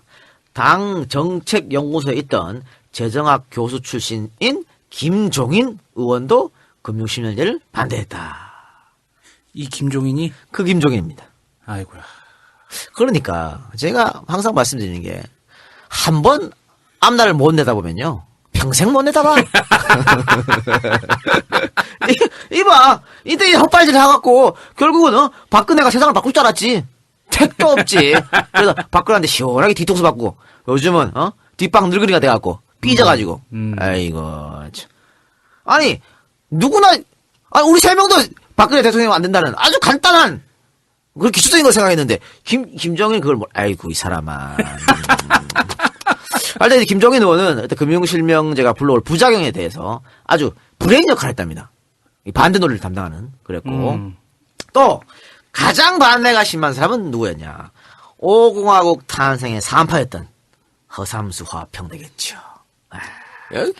양허 씨가 구린 사람들은 당연히 반대를 하지. 그러니까 일단 양허 씨는 당시 청와대에 있어 왕내각이라고 불렸으니까 왕비서 불렸으니까 일단 왕수석이라고 불렸었고 일단 이 사람들은 표면적으로는 우리 경제가 금융실명제를 받아들일 수 있는 준비가 되어 있지 않았다 이렇게 반대했는데 그 속내는 뭐였냐면 이 청와대 파워 게임이었어요.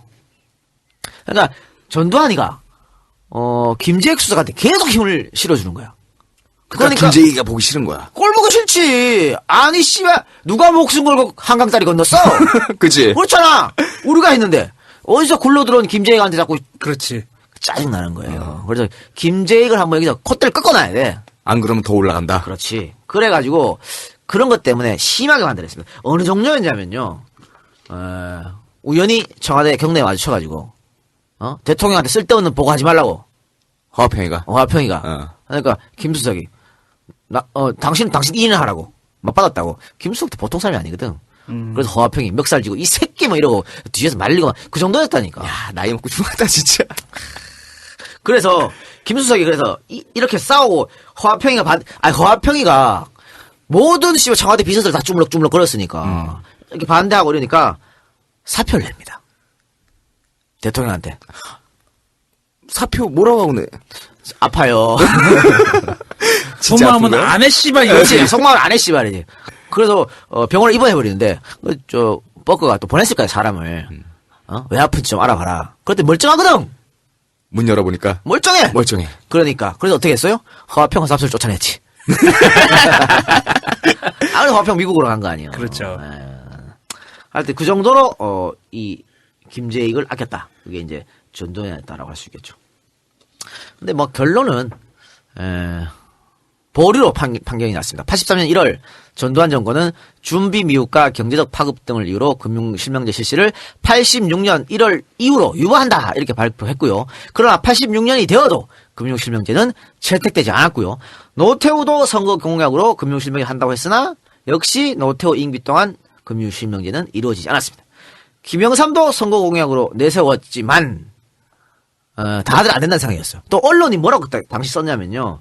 김영삼이 금융실명제만 해도 성공적인 대통령이 될 것이다. 라고 막 기사를 썼었거든. 취임할 처음에는? 때. 이렇게 앞날을 내다보지 못해서야. 그래 놓고는 취임하고 나서 뭐랬냐면 금융실명 하면 안 된다. 또 썼어요. 왜? 쥐들도 씨발 재벌 아니야. 언론 재벌. 그렇죠. 그건 금융실명 하면 안 되지. 이 새끼들은 이럴 땐 이렇고 저럴 땐 저렇고 늘 이 모양이에요. 전작권. 박정희나 전두환 때는 해소해야 된다고 그 지랄 떨다가 노무현이 해소해야 된다니까 안 된다고 지랄하고 에휴 인간 쓰레기 같은 거. 뭐 이것도 신념이다 소신이 없는 거지. 그렇죠. 이럴 땐 이렇게 저럴 땐 저렇게.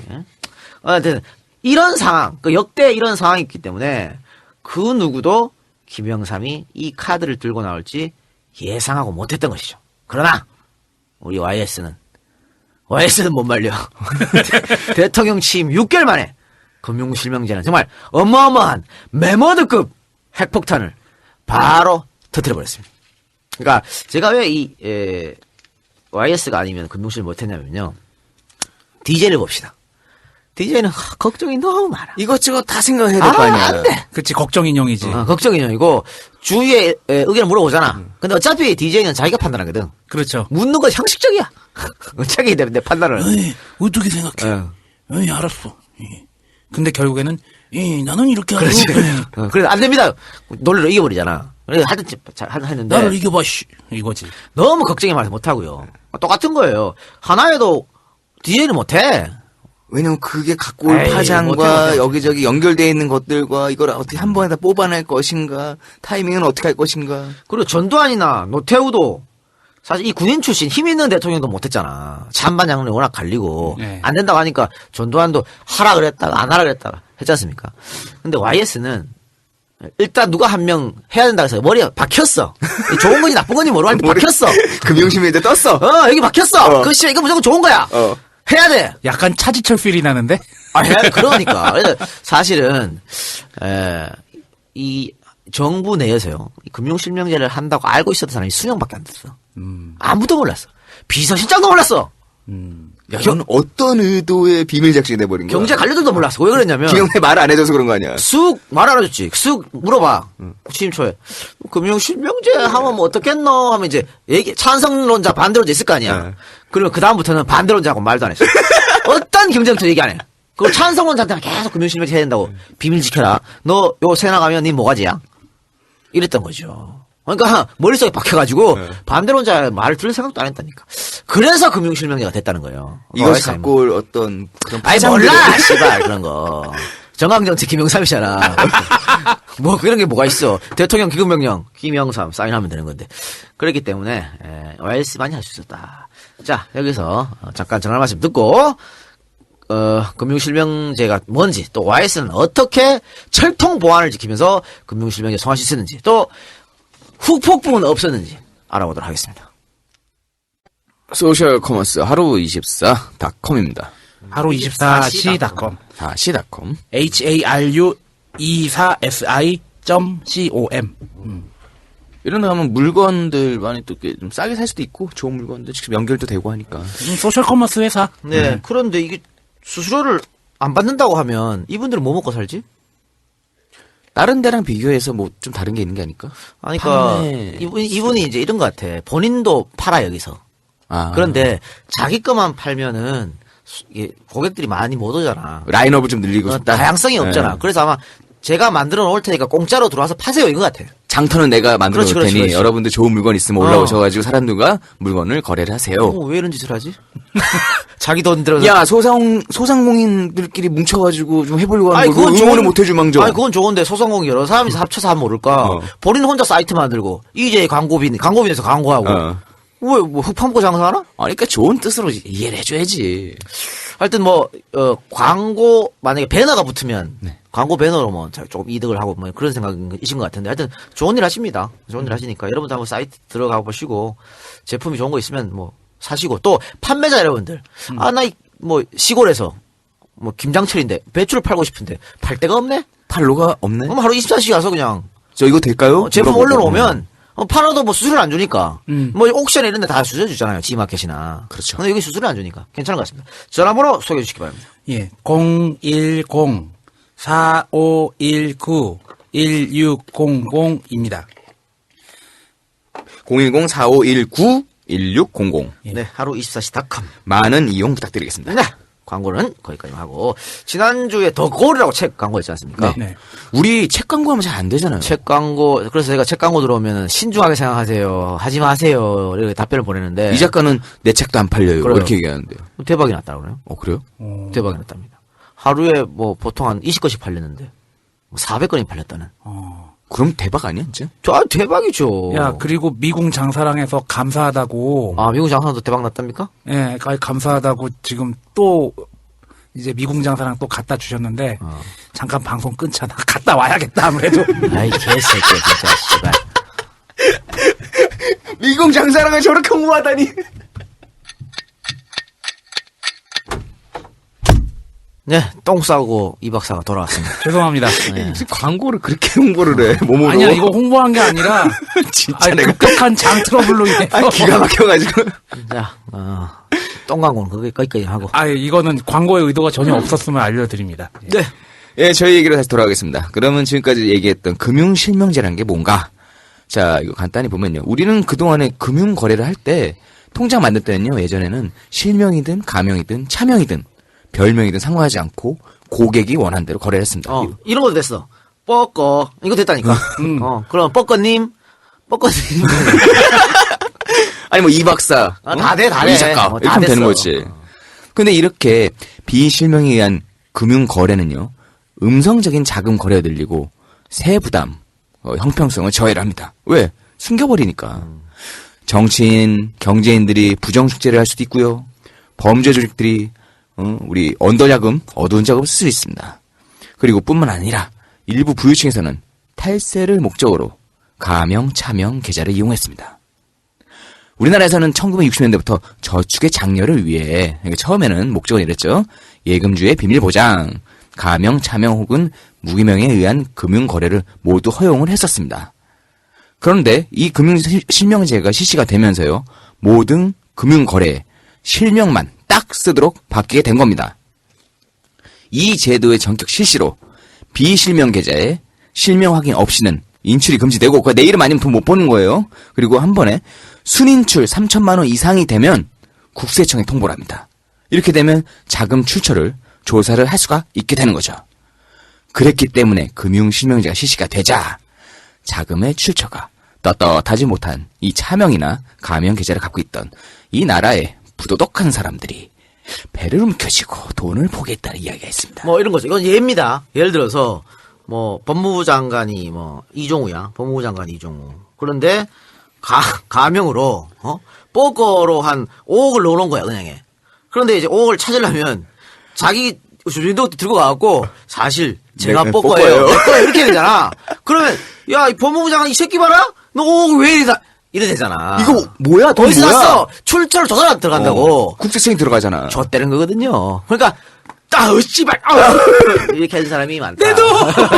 알면서 못 찾아가는 돈? 못 찾죠. 아니 근데 역으로 이 차명이나 무기명으로 해가지고 은행에서 여차하고 마음 먹으면 슈킹도 다 할 수 있었겠네. 다 할 수 있죠. 근데 그래서 사실은 그런데 이게 나중에 보면요, 95% 이상 저 실명제란 했어. 그러니까 몇 프로만 부도덕한 돈이 있었다는 것이죠. 도저히 못 바꾸는. 씨발. 내 명예가 더 소중해. 야 이것이 아우 이거지. 그 중에 하나가 뭐야? 전두환 노태우 비자금이야. 어떻게 씨발 야 내 이름이야 사실 내 거야 어떻게 하나? 못하지.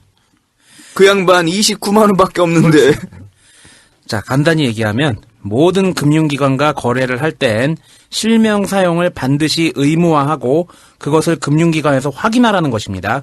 그런데 돈을 포기했다는 것은 실명 확인을 하는 순간 국세청에서 자금 출처가 드러나니까 아깝지만 어쩔 수 없이 눈물을 흘리며 포기했다는 이야기가 되는 거죠. 그렇죠. 내 돈! 예를 들어서 박계동 의원이 폭로한 노태우의 비자금 4천억 원 요거 있었는데 그것도 금융실명제 때문에 찾지 못한 돈이었습니다. 노태우의 측근이 차명계좌로 2천억 원이 있는데 서석재 당시 총무처 장관에게 찾아가서 실명으로 전환시켜주면 국가에 1천억 원을 줄 테니까 실명으로 전환해줄 수 있냐고 물었다가 서석재가 술자리에서 이거 오프 더 레코드인데 네 하고 하면서 저희 물태우가 가명계좌 2천억 원이 있는데 실명 바꿔주면 1천억은 국가에 기부하게 그렇게 얘기했나? 야 너만 알고 있어. 이랬는데 씨발 개똥아. 조선일보가 까버렸어 이거를. 조선일보가 깐 거야? 조선을 깠는데 처음에는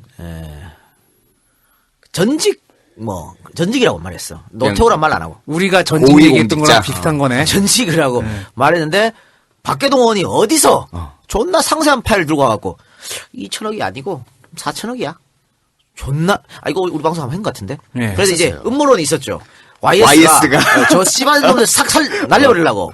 그래서 일부러 그랬다는 그런 이야기가 있었습니다. 어쨌든 2천억이 있는데 1천억을 국가에 줄 테니까. 야, 나 반만 바꿔달라. 건져갈게. 야 실명 수수료가 1,000억 원이야. 1,000억 원이야. 야. 근데 이때 서석재가 안 된다 그랬거든. 이거 불가능하다고. 다 걸린다고. 그래서 총무처 장관이. 그런데 어쨌든 이래서 들통나고 이렇게 되는 거예요. 실제적으로 있었잖아 이런 일이. 그럼 좀 더 디테일하게 김영삼은 어떤 방식으로 언제 어떻게 이 제도를 실시했는지 알아봅시다. 취임 초에 서태지를 능가하는 90%라는 인기를, 지지도를 누리고 있던 김영삼은 인기에 취해서 그런지 모르겠지만, 혹은 구국의 결심이었는지 뭐 어쨌든 모르겠지만, 핵폭탄이라고 하는 금융실명제 카드를 만지작거리기 시작했습니다. 당시 경제부총리였던 이경식과 재무부 장관 홍재영을 불러서 다음과 같이 이야기했습니다. 봐라, 난 금융실명제를 생각하고 있다. 극하고 실명제는 나의 대선 공약이요. 근데 국회에서 토론은 절대 안 된다. 기득권의 반발이 불을 보듯 뻔하기 때문이다. 비밀리에 준비하고 실행해라. 단 이것은 보안이 생명이니까 보안이 세면 너희들 옷 벗을 각오를 해라. 오. 진짜 그랬어. 근데 이경식과 홍재영은 금융실명제 찬성론자였어. 그래서 얘들한테만 얘기한 거야. 반대는 아예 얘기 말도 안 했다니까. 논의 안 하고. 화들짝 놀랐겠죠, 이 두 사람이. 그날부로 특별팀을 가동해서 준비를 하게 됩니다. KDI의 양수길 박사, 김진표 세제심의관 등이 실무진으로 참여했습니다. 김진표가 그 김치와 이 김진표예요. 당연히 엄청나게 보안과 비밀 유지에 힘을 썼죠. 대통령 비서실조차도 까맣게 모르고 있을 정도였습니다. 당시 비서실장이 박가정이었는데 박가정도 몰랐어. 나중에 삐졌다 그러더라고. 비서실장 안 믿은 거야? 뭐 그런 것도 있고 자꾸 여러 사람 알게 되면 말이 새난다. 줄이자 이렇게 했지. 이 특별팀은 과천 주공아파트 한 채를 2달간 빌리고 비밀리에 준비 작업에 들어갔습니다. 집주인한테는 그렇게 말했어요. 대학교 교수들인데 통일 연구를 한다. 그래 맨날 시커먼 놈들이 집구석에만 있잖아. 이상할 수 있잖아. 근데 통일 연구 그렇지. 훌륭한 일 하십니다. 야, 네. 수능 문제 하나 출제해도 다 호텔에 짱 박아놓고 그러니까. 나가지도 못하게 하는데. 특별팀 관계자들은 집에다가는 여보세요? 여보, 공무상 외국에 좀 출장을 가야 돼. 한 달 이상 아마 연락을 못할지도 몰라. 그때 무슨 핸드폰이 있니, 뭐가 있니? 하여튼 너무 걱정하지 마. 라는 거짓말까지 하고 일본으로 출국 후에 일본으로 출국할 때 가족들이 안녕 아빠 잘 갔다 와 했단 말이야. 나가는 흔적. 봐줘야지. 올 때 아이와 카세트 하나 사와. 그렇지. 진짜 출국했어 일본으로. 출입국 기록 만드는 거 아니야? 아니 일단 가족들한테도 속이는 거야. 아 갑자기 이제 홍콩 얘기가 자꾸 생겨가지고. 에휴, 그 양반. 에휴. 다시 한국으로 돌아와서 팀에 합류했을 정도로 엄청난 보안 유지에 힘을 썼습니다. 과천의 아파트에는 현관문을 나설 수 없다. 창문가에도 서면 안 된다. 전화를 삼가하되 집에 통화할 경우 0070 뭐 그런 거 국제전화로 위장해라. 이게 왜냐면요. 당시 발신번호가 안 됐잖아. 모르지 뭐. 몰라 어디서 전화하는지. 약간 전화기 떼가지고 여보 여보세요? 잘 들려? 여보세요? 들려? 여기 오사카야? 그렇지. 아유, 저기 마라톤 뛰는 사람, 아유, 번쩍번쩍하네? 막 그러고. 요즘 개콜에서 하는 거. 그치. 은행 털러 가서 하는 거잖아. 그거처럼. 그렇게 이런 명령이 수직으로 하달되었고요. 특별 팀원들은 절대 비밀을 지킨다라는 각서까지 써야 했습니다. 대단하다. 즉 가족에게 거짓말을 할 정도로 보안에 신경 썼다는 이야기겠지요. 007 같은 첩보 영화에 나오는 정보원처럼 행동들을 한 것입니다. 에스턴 마틴은 탔나 몰라. 오버라고 생각할 수도 있겠지만 어떻게 보면 이것은 대통령 김영삼의 너무나도 당연한 선택이었습니다. 실명제를 한다는 소문이 나돌면 실명제의 효과가 아무것도 없었기 때문입니다. 그럼. 발빠른 인간들이 이미 다 돈을 빼돌리고 나면 효과가 없겠죠? 예. 김영삼은 정말 아무도 모르게 이 제도를 전격적으로 단행했습니다. 국무위원들마저도 까맣게 모르고 있을 정도였습니다. 금융관계대책회의가 예정되어 있었지만 그것이 금융실명제라는 것은 누구도 몰랐습니다. 야, 금융관계 대책회의 한다. 공무원들 다 모여. 별 특별할 일 없는데. 금융관계대책회의 시작하겠습니다. 땅땅땅 한 다음에 금융실명제합니다. 다 존나 놀라가지고. 어머, 씨발, 내 통증! 다들 놀랄 노자가 아닐 수 없었겠죠. 그 어떤 정보든 사람의 입을 통하면 줄줄 새게 마련인데 이 박사 장처럼 씨발 줄 세야 돼. 이 건은 정말 철저하게 보안이 유지되었던 것입니다. 여기에 맛을 들였던지 YS는 어리석게도 보안 유지를 할 필요도 없는 상황에서도 보안 유지를 하려고 애쓰는 바람에 인사 같은 것은 완전히 망치게 되었습니다. 자, 유능한 A란 인재가 있어. 이 사람을 뭐 경제수석으로 쓰고 싶어. 쓰고 싶은데 지금 근데- 이거 지금 보안 때문에 머릿속에 보안 이거밖에 안 뭐 떠. 얘기를 해. 너 누구라. 근데 말이 샜어. 언론에 누가 경제수석 될 거다. 그럼 취소야 이제. 안 써. 안 써. 뭐야 이게 씨발. 아유. 그걸 박근혜가 하고 있잖아 지금. 아니 뭐 얼마 없잖아 근데. 초반에 깜짝 카드, 비밀 보안 유지. 어? 그래서 언론에 하마평 오르는 사람이 거의 된 적이 거의 없어요. 다 이상한 문창극이 같은 툭을 윤창극 윤창극 나오고. 툭 올라오고. 다 너무 닮았어. 우리 수첩은 박근혜와. 마지막 장까지 다 봤겠죠 이제. 결국 8월 12일 목요일 저녁 7시 대통령 김영삼은 대국민 담화를 발표합니다. 이대한 국민 여러분, 드디어 우리는 금융실명제를 실시합니다. 이 시간 이후로 모든 금융거래는 실명으로만 이루어집니다. 금융실명제가 실시되지 않고서는 이 땅의 부정부패를 원천적으로 막을 길이 없고 진정한 분배 정의를 구현할 수 없습니다. 금융실명제는 신한국의 건설을 위해서 그 어느 것보다 중요한 제도입니다. 금융실명제는 계획 중의 계획이요 우리 시대 계획의 중추이자 핵심입니다. 이제 깨끗한 분은 부끄러움이 아니라 자랑이 될 것입니다. 그리고 국민 모두가 땀 흘려 일하면 일한 만큼 보상받는 사회를 실감할 수 있을 것입니다. 아니 네가 계획하니까 배나고 권핵 그 양반 생각난다. 대통령의 긴급 담화 이후로 모든 금융 거래는 실명으로만 이루어지게 되었습니다.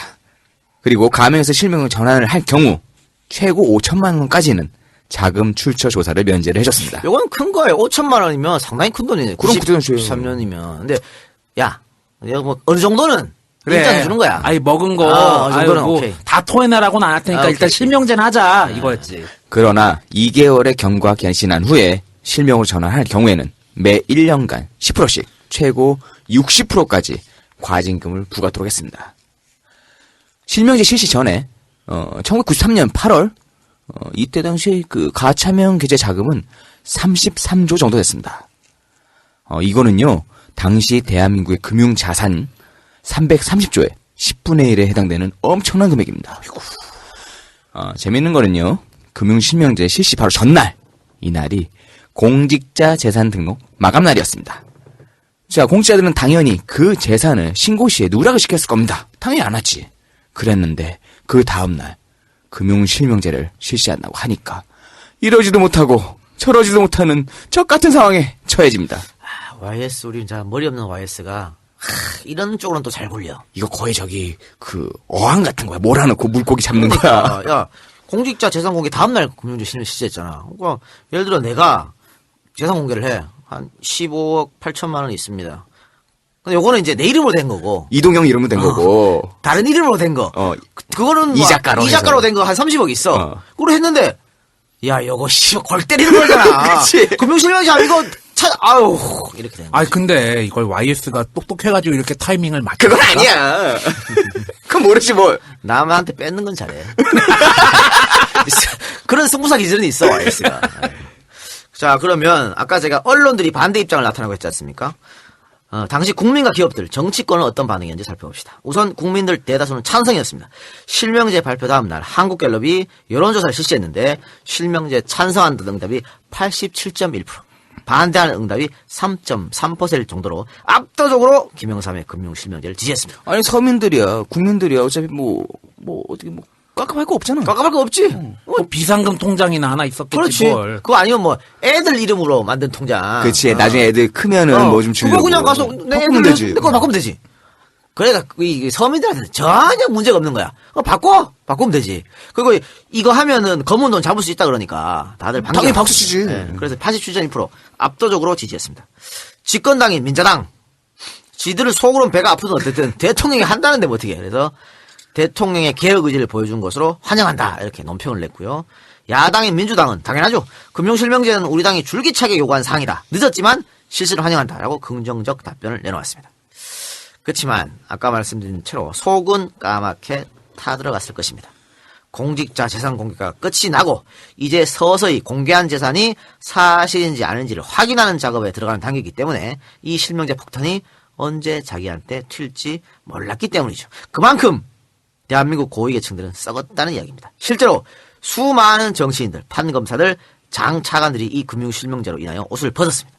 또 돈보다 명예를 중시하는 인간들은 아깝지만 배를 움켜쥐며 가명 차명 계좌의 돈을 포기하기도 했다. 돈이 아까운 새끼들은 에이 씨발 사표. 그렇지. 그리고 돈 챙겨가고 그래도 내가 한 자리 해야 되는데 한 놈들은 돈 포기하고 내놓고 반대는 못하였지만 내심 절대 일어나서는 안 되는 일이라고 생각한 실명제 이게 터지자 우리 재계는 어땠을까요? 재계도 난리 났을 거 아니야. 돈이 왔다 갔다 한다는데. 그렇죠. 우선 정주영의 현대는 찬성이었습니다. 왜? 이건 뭐 지가 찬성하고 싶어서 찬성이 아니고요. 대선 때 YS한테 까불었다가 대통령 끝나고 박살났잖아. 잡혀 들어갈 판국에 지금 대마불사? 그런 게 어딨어? YS가 죽이라는데 그룹 전체가 휘청거렸다니까 그때. 거의 뭐 무쫄 분위기랑 비슷해. 아유, 그러니까 지금 정주영하고 현대는 YS한테 바짝 엎드려야 돼. 그러니까 속으로 반대하고 싶어도 그냥 무조건 YS 가면 찬성이었습니다. 그러니까 사실은 그 YS가 복수는 처절히 하잖아요. 네. 전부 다 현대를 무너뜨리면 안 된다 그랬다고. 우리 저 대한민국 경제가 휘청거리니까. 근데 YS는 그런 게 어딨어? 나한테 개겼잖아. 그렇지. 아야 없애버릴 거야 그냥. 저기 뭐야 저 뻐꺼가 국제그룹 없앤 것처럼 없애버리고 싶었다고. 아 뻐꺼도 하는데 나는 왜 못해 이렇게. 그런데 차마 그렇게 못했거든. 그러니까 세무조사 실시하고 국민당 없애버리고 정주영이 정계은퇴 요 선에서 마무리졌다고. 또 정주영이 공개적으로 사과하고 내가 대통령이었으면 큰일 날 뻔했다 이런 말 하게끔 만들고 굴욕이지 굴욕. 살겠다고 정말 처절하다. 어. 이게 권력의 힘입니다. 권력의 힘을 왜 자꾸 나 권력을 누구한테 한 얘기야? 있어. 그러니까 이랬기 때문에 뭐 현대는 무조건 찬성할 수밖에 없었다. 그래서 현대는 찬성. 다음은 대우그룹 봅시다. 김무중은 원래 지론이 금융실명제를 해야 한다는 입장이었습니다. 그러나 지론은 지론이고 실시되면 자기한테도 타격이 올 거 아니겠습니까? 그래서 대놓고 과연 찬성할 수 있을까? 김무중이 자신의 지론처럼. 그런데 비서실로부터 보고를 받은 김무중은 그래? 잘 됐네 하고 웃었다고 합니다. 즉 대우도 찬성입니다. 그럼 좋게 받은 거예요? 그렇죠. 근데 여기도 사실은 정치적 해석이 있어요. 그러니까 김무중도 정치적 선택으로 잘 됐다고 했을 것이다. 왜? 김무중 원래 자기도 데리고 나가려고 그랬잖아. 뭐 세안당인가 뭐 씨발 이런 거 만들어가지고 나가려고 그랬어요. 그때 뭐 이종찬 이런 애들이 YS한테 져가지고 당 하나 만들자 그래갖고 대통령 후보가 없으니까 이제 김무중 부르려고 그랬거든. 근데 YS는 그냥 장사꾼이 정치하는 것 자체를 싫어해. 그렇지. 그러니까 만약에 나는 YS 시절에 아무것도 못했을 거야. 그렇지. 어따 대고 장사꾼이 이랬을 거예요. 그래서 하여튼 아주 싫어하기 때문에 김무중도 YS에게는 예쁜 자식이 아니었다 하는 거죠. 거다가 김무중은 DJ하고 친하잖아. 어? YS보다는. 아이고, 이거 친했었지. YS보다 훨씬 친했고, 아니, 서슬퍼런, 군부정권에도, 몰래 DJ한테, 정치자금 준 게, 김무중인데. 아유, 김우중. 그리고 그 전에도 이 사람 참 정치적이라는 게 아주 옛날에는 저기 박근혜 대통령도 모셨잖아. 아니, 그거는 뭐. 박근혜 영예일 때. 먹고 살라고 다 한 거지. 어쨌든, 이런 상태였기 때문에, 대우의 김무중도, 현대 정주영처럼, 현 정부 정책에 찬성을 할 수밖에 없는 상태였습니다. YS가 DJ도 어떻게 하고 싶었거든. 근데 이기고 이랬으니까 또 외국 간다 그러니까 가 이래 보내준 거잖아. 근데 가. 간다니까 뭐 간다니까 가 오지 마. 주민등록 말소야. 잘가 오지 마. 혹시 올지 모르니까 기간은 붙여 이랬잖아. 근데 대우의 김무중이 까불거리면 여기 나오시지. 그래서 대우도 찬성. 또 LG, 삼성, SK. 야, 얘들은 뭐 위에서 저러는데 지금 어떻게? 샷다 마우스야. 까랑 까야지. 까야지. YS가 어떤 사람인지 눈으로 봤어. 그렇지. 그동안 대한민국을 휘어잡았던 별들을 한순간에 다 날려버렸는데 가만히 있어야겠다. 아이, 삼성 얘기 나온 김에 우리 뿌띠 건희 형이 그 청년 펀드인가 200원 200억 냈더라고요. 네, 났다는 얘기가 있더라고요. 건희 형, 삼성 특집한 내가 5편으로 준비할 테니까. 그 다음 얘기는, 그러니까. 빨리 마무리 지읍시다. 독한 멘트야. 빨리 승계 빨리 하시고. 마무리 지읍시다. 뭐 어차피 할 거 아니야? 그렇지. 빨리 해서, 우리 병철이 형부터 차례로 한번 파보자고. 아니, 이 작가가 요즘 애 키우고 그래서 마음이 많이 여려졌어요. 이럴 때 하면 딱 좋아. 아니야. 다시 아니야. 전투력을 강화시켜가지고. 병철이 형이 말이죠. 경남 지역에 기생머리를 제일 많이 올려준 사람이. 우리 까라야. 뭘 우리 깔아야! 이러면서. 나는 이러니까 빼이 새끼야. 욕먹는 거야. 아니, 그거부터 시작해가지고 내가 아주 싸그리 흔들어 주겠어. YS는 복수는 처절하게. 이 작가는 옷가내는 처절하게. 아이고, 참, 하여튼. 그러면은, 기생들 얘기 나오는 거야, 그러면? 나오죠. 나오는 거예요. 그러나, 삼성에서 또, 와이로를 우리한테 주면. 한 3편 정도에서? 아니, 5편 하는데 빨아주지. 싹 바뀌어? 기생을 왜 불렀을까? 왜 기생들 머리를 올려줬을까? 나라 경제를 위해서. 근데 또 삭발할 수 있다. 와이로 부탁해요. 사실 삼성그룹이 항상 하는 일이 그거거든.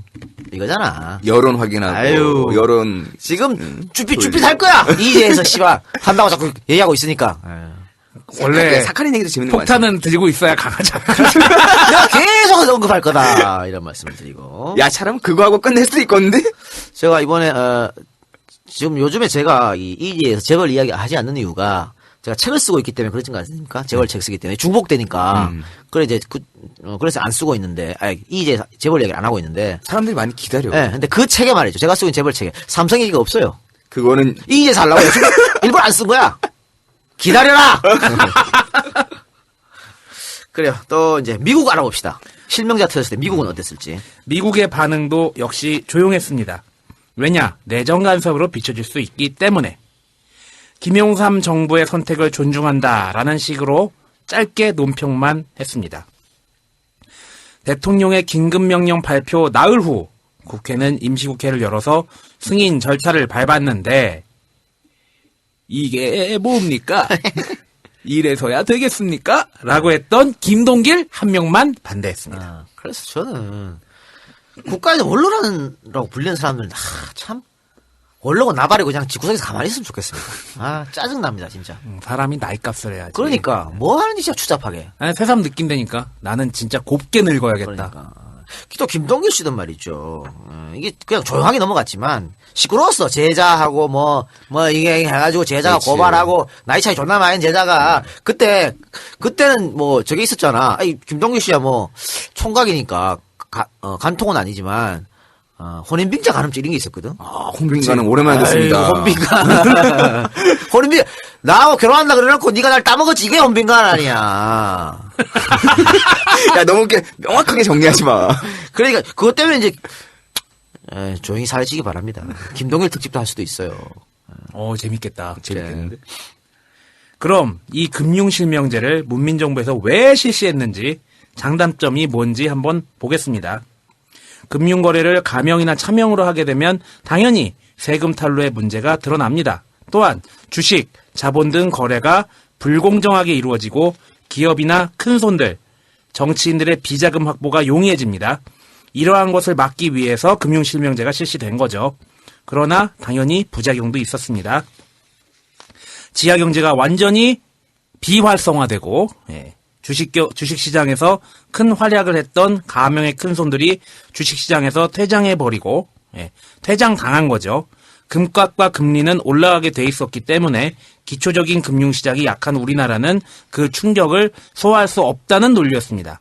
그렇기 때문에 혹자는 이 금융실명제가 IMF를 불러왔다고도 이야기합니다. 그렇습니다. 그래서 진짜로 금융실명제 실시하고 우려한 것과 같이 금융실명제 실시한 다음 날 오늘부터 합니다라고 발표한 그 다음 날 또 그 다음 날 이틀 연속으로 주식은 엄청나게 폭락했습니다. 금값 또한 기하게 올라갔습니다. 당연 사채시장의 금리도 고공행진을 계속합니다. 김영삼이 금융실명제를 발표하고 며칠 만에 나라가 절단날 위기에 처한 것이죠. 주식시장은 금융실명제 발표일 다음 날인 금요일 주가가 30포인트 정도가 빠져나갔습니다.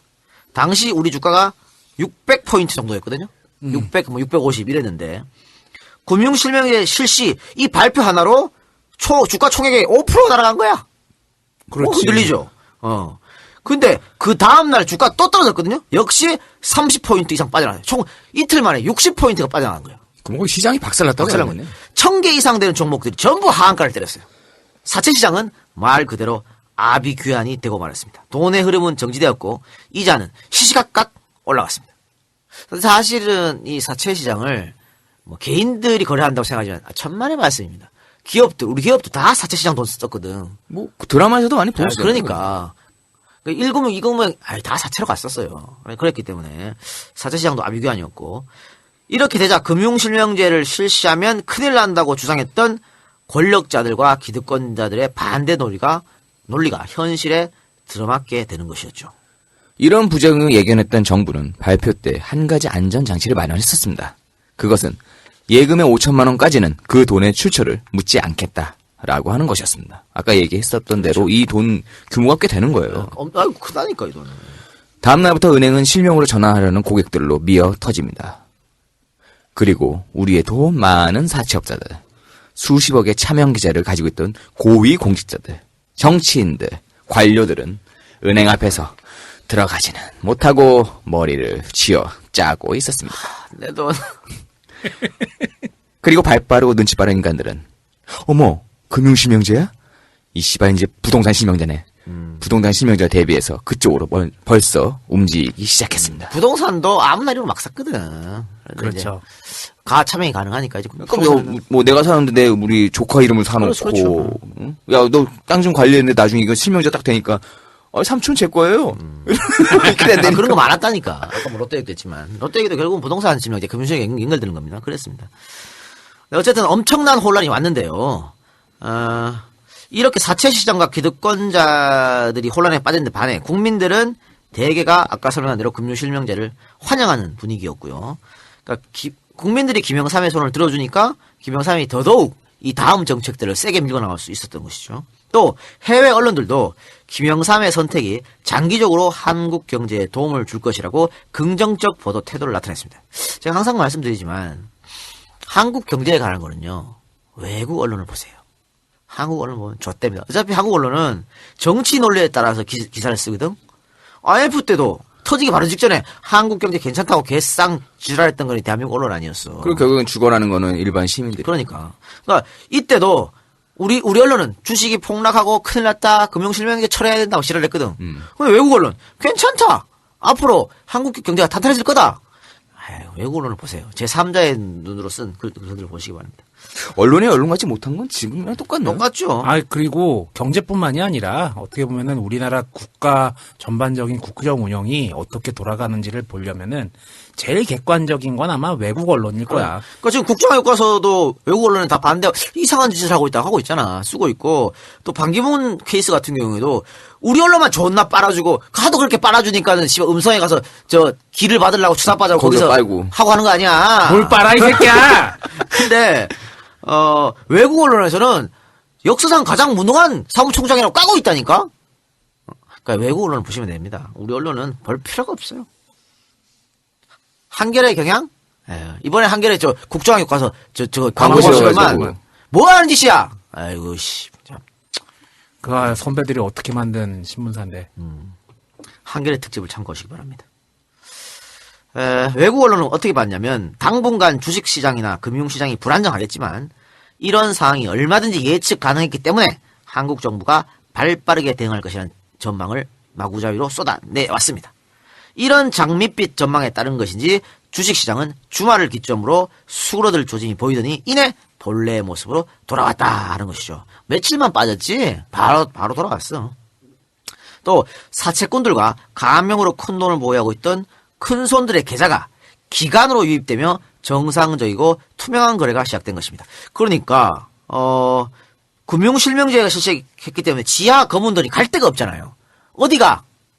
주식 투자 이런 데로 부동산으로 통장 만들어야겠네 이거 답이 없네 이렇게 되는 거지. 굴러올 수밖에 없는 거야. 이렇게 되니까 주가가 올라가기 시작하는 것이죠. 그렇죠. 투자가 여기에 몰리는 거지. 그러니까 옛날에는 주식 투자할 필요가 없었어. 아니 돈 빌려주고 이자 받으면 먹고. 되는데 거기다 의자율도 얼마나 높아서 높고. 저축장려한다고. 근데 그게 이제 안 되니까 야 정상적으로 투자를 해서 먹는. 그러니까 사실 돈이 주식에 몰리면은 이게 기업들을 키우는 도움이 거거든요. 되죠. 그렇죠. 약간 저기 사채 시장에 있었던 무슨 뭐 방배동, 김여사 이런 분들이 이제 원래는 기업 사장들 만나는 시간에 이제 거기 여의도에 가서 앉아 있는 거죠. 일수 가방 들고 다니다가 그럼. 이제 여의도나 뭐 아니면은 저기 일산금융거래소 가는 거지 뭐. 그리고 이제 사채 시장도 정상화되어 갔습니다.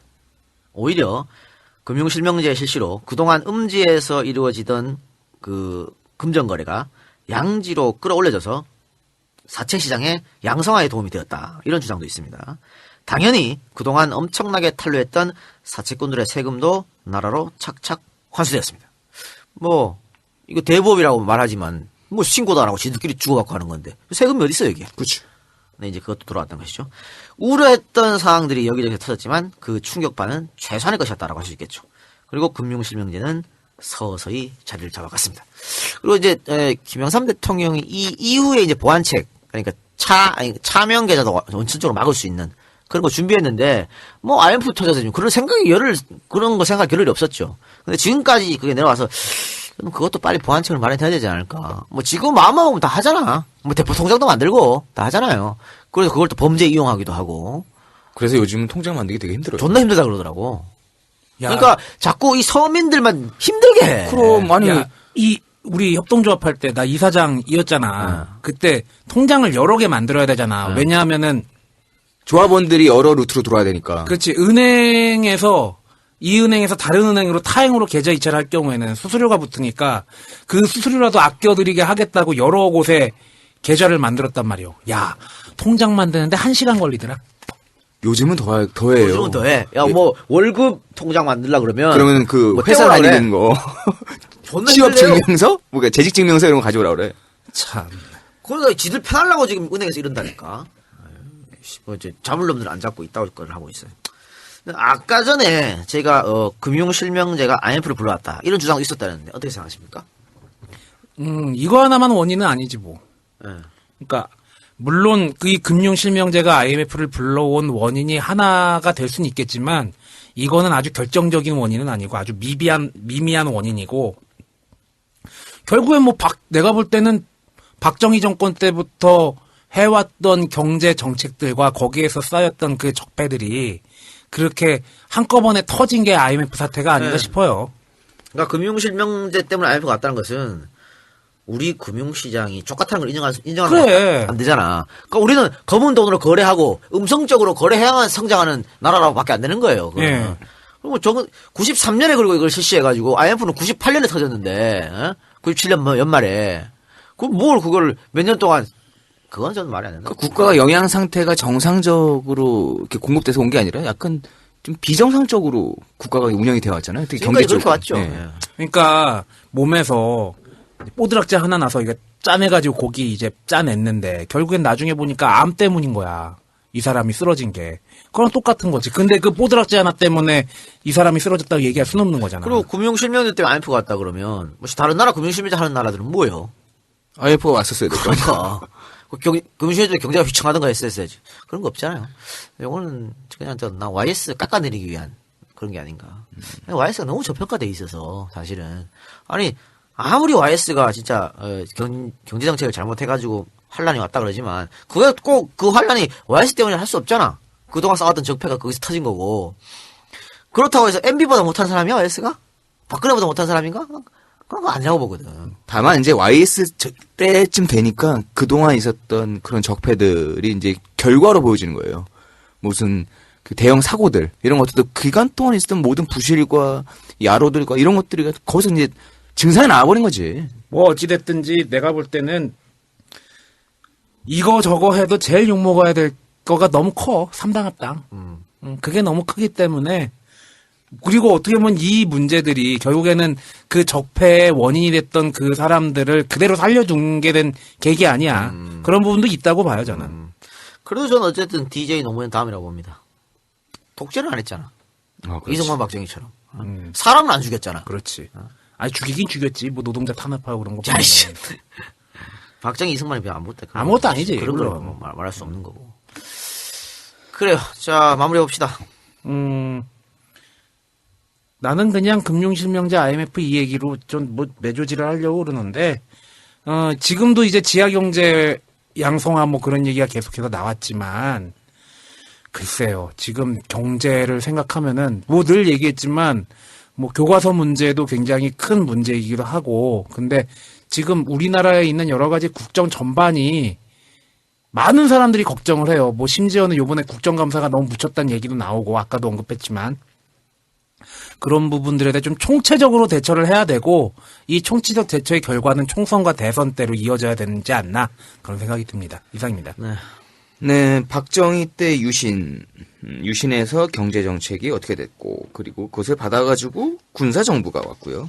그 이후에 문민정부가 왔습니다. 그 동안에, 그 안에서는 우리가 상상할 수 없을 만큼 엄청난 비리들과 이런 정경유착, 이런 것들이 있었고요.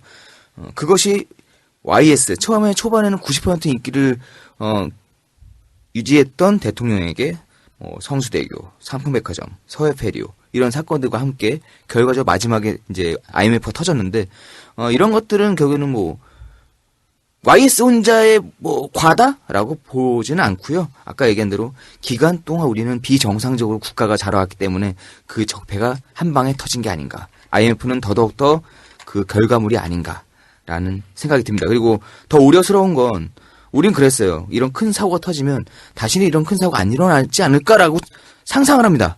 국민들은 그렇게 믿고 싶죠. 근데 지금 어떻습니까? 또다시 이 나라는 정치와 역사만 과거로 회귀한 게 아니라 이런 사고들도 개선이 안 되고 그 문제가 해결이 안 되고 또 사고가 또 발생을 하고 또 해결을 또 못하고 있습니다. 나라 꼴이 정말 말이 아닙니다. 이상입니다. 그 DJ는 사실은 YS 임기 초반의 그런 개혁들. 사실 YS 임기 초반의 개혁은 뭐 엄청 박수 받아야 될 일이잖아요. 공직자 재산 공개, 하나회 숙청, 금융실명제까지. 정말 박수 받을 일인데 DJ도 이런 어떤 제도적 개혁을 하고 싶었지만 IMF 환란이란 거대한 벽 뭐 그런 게 있었으니까 또 사인했잖아.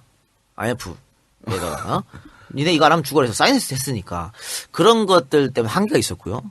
노무현 대통령은 관료의 벽이 있었어. 뭘 개혁을 하여튼 뭐 그래요. 하여튼 그런 것 때문에 노무현을 찍어준 사람들을 어떻게 보면은 마음을 어루만져주지 못한 거지. 개혁을 못한 거예요.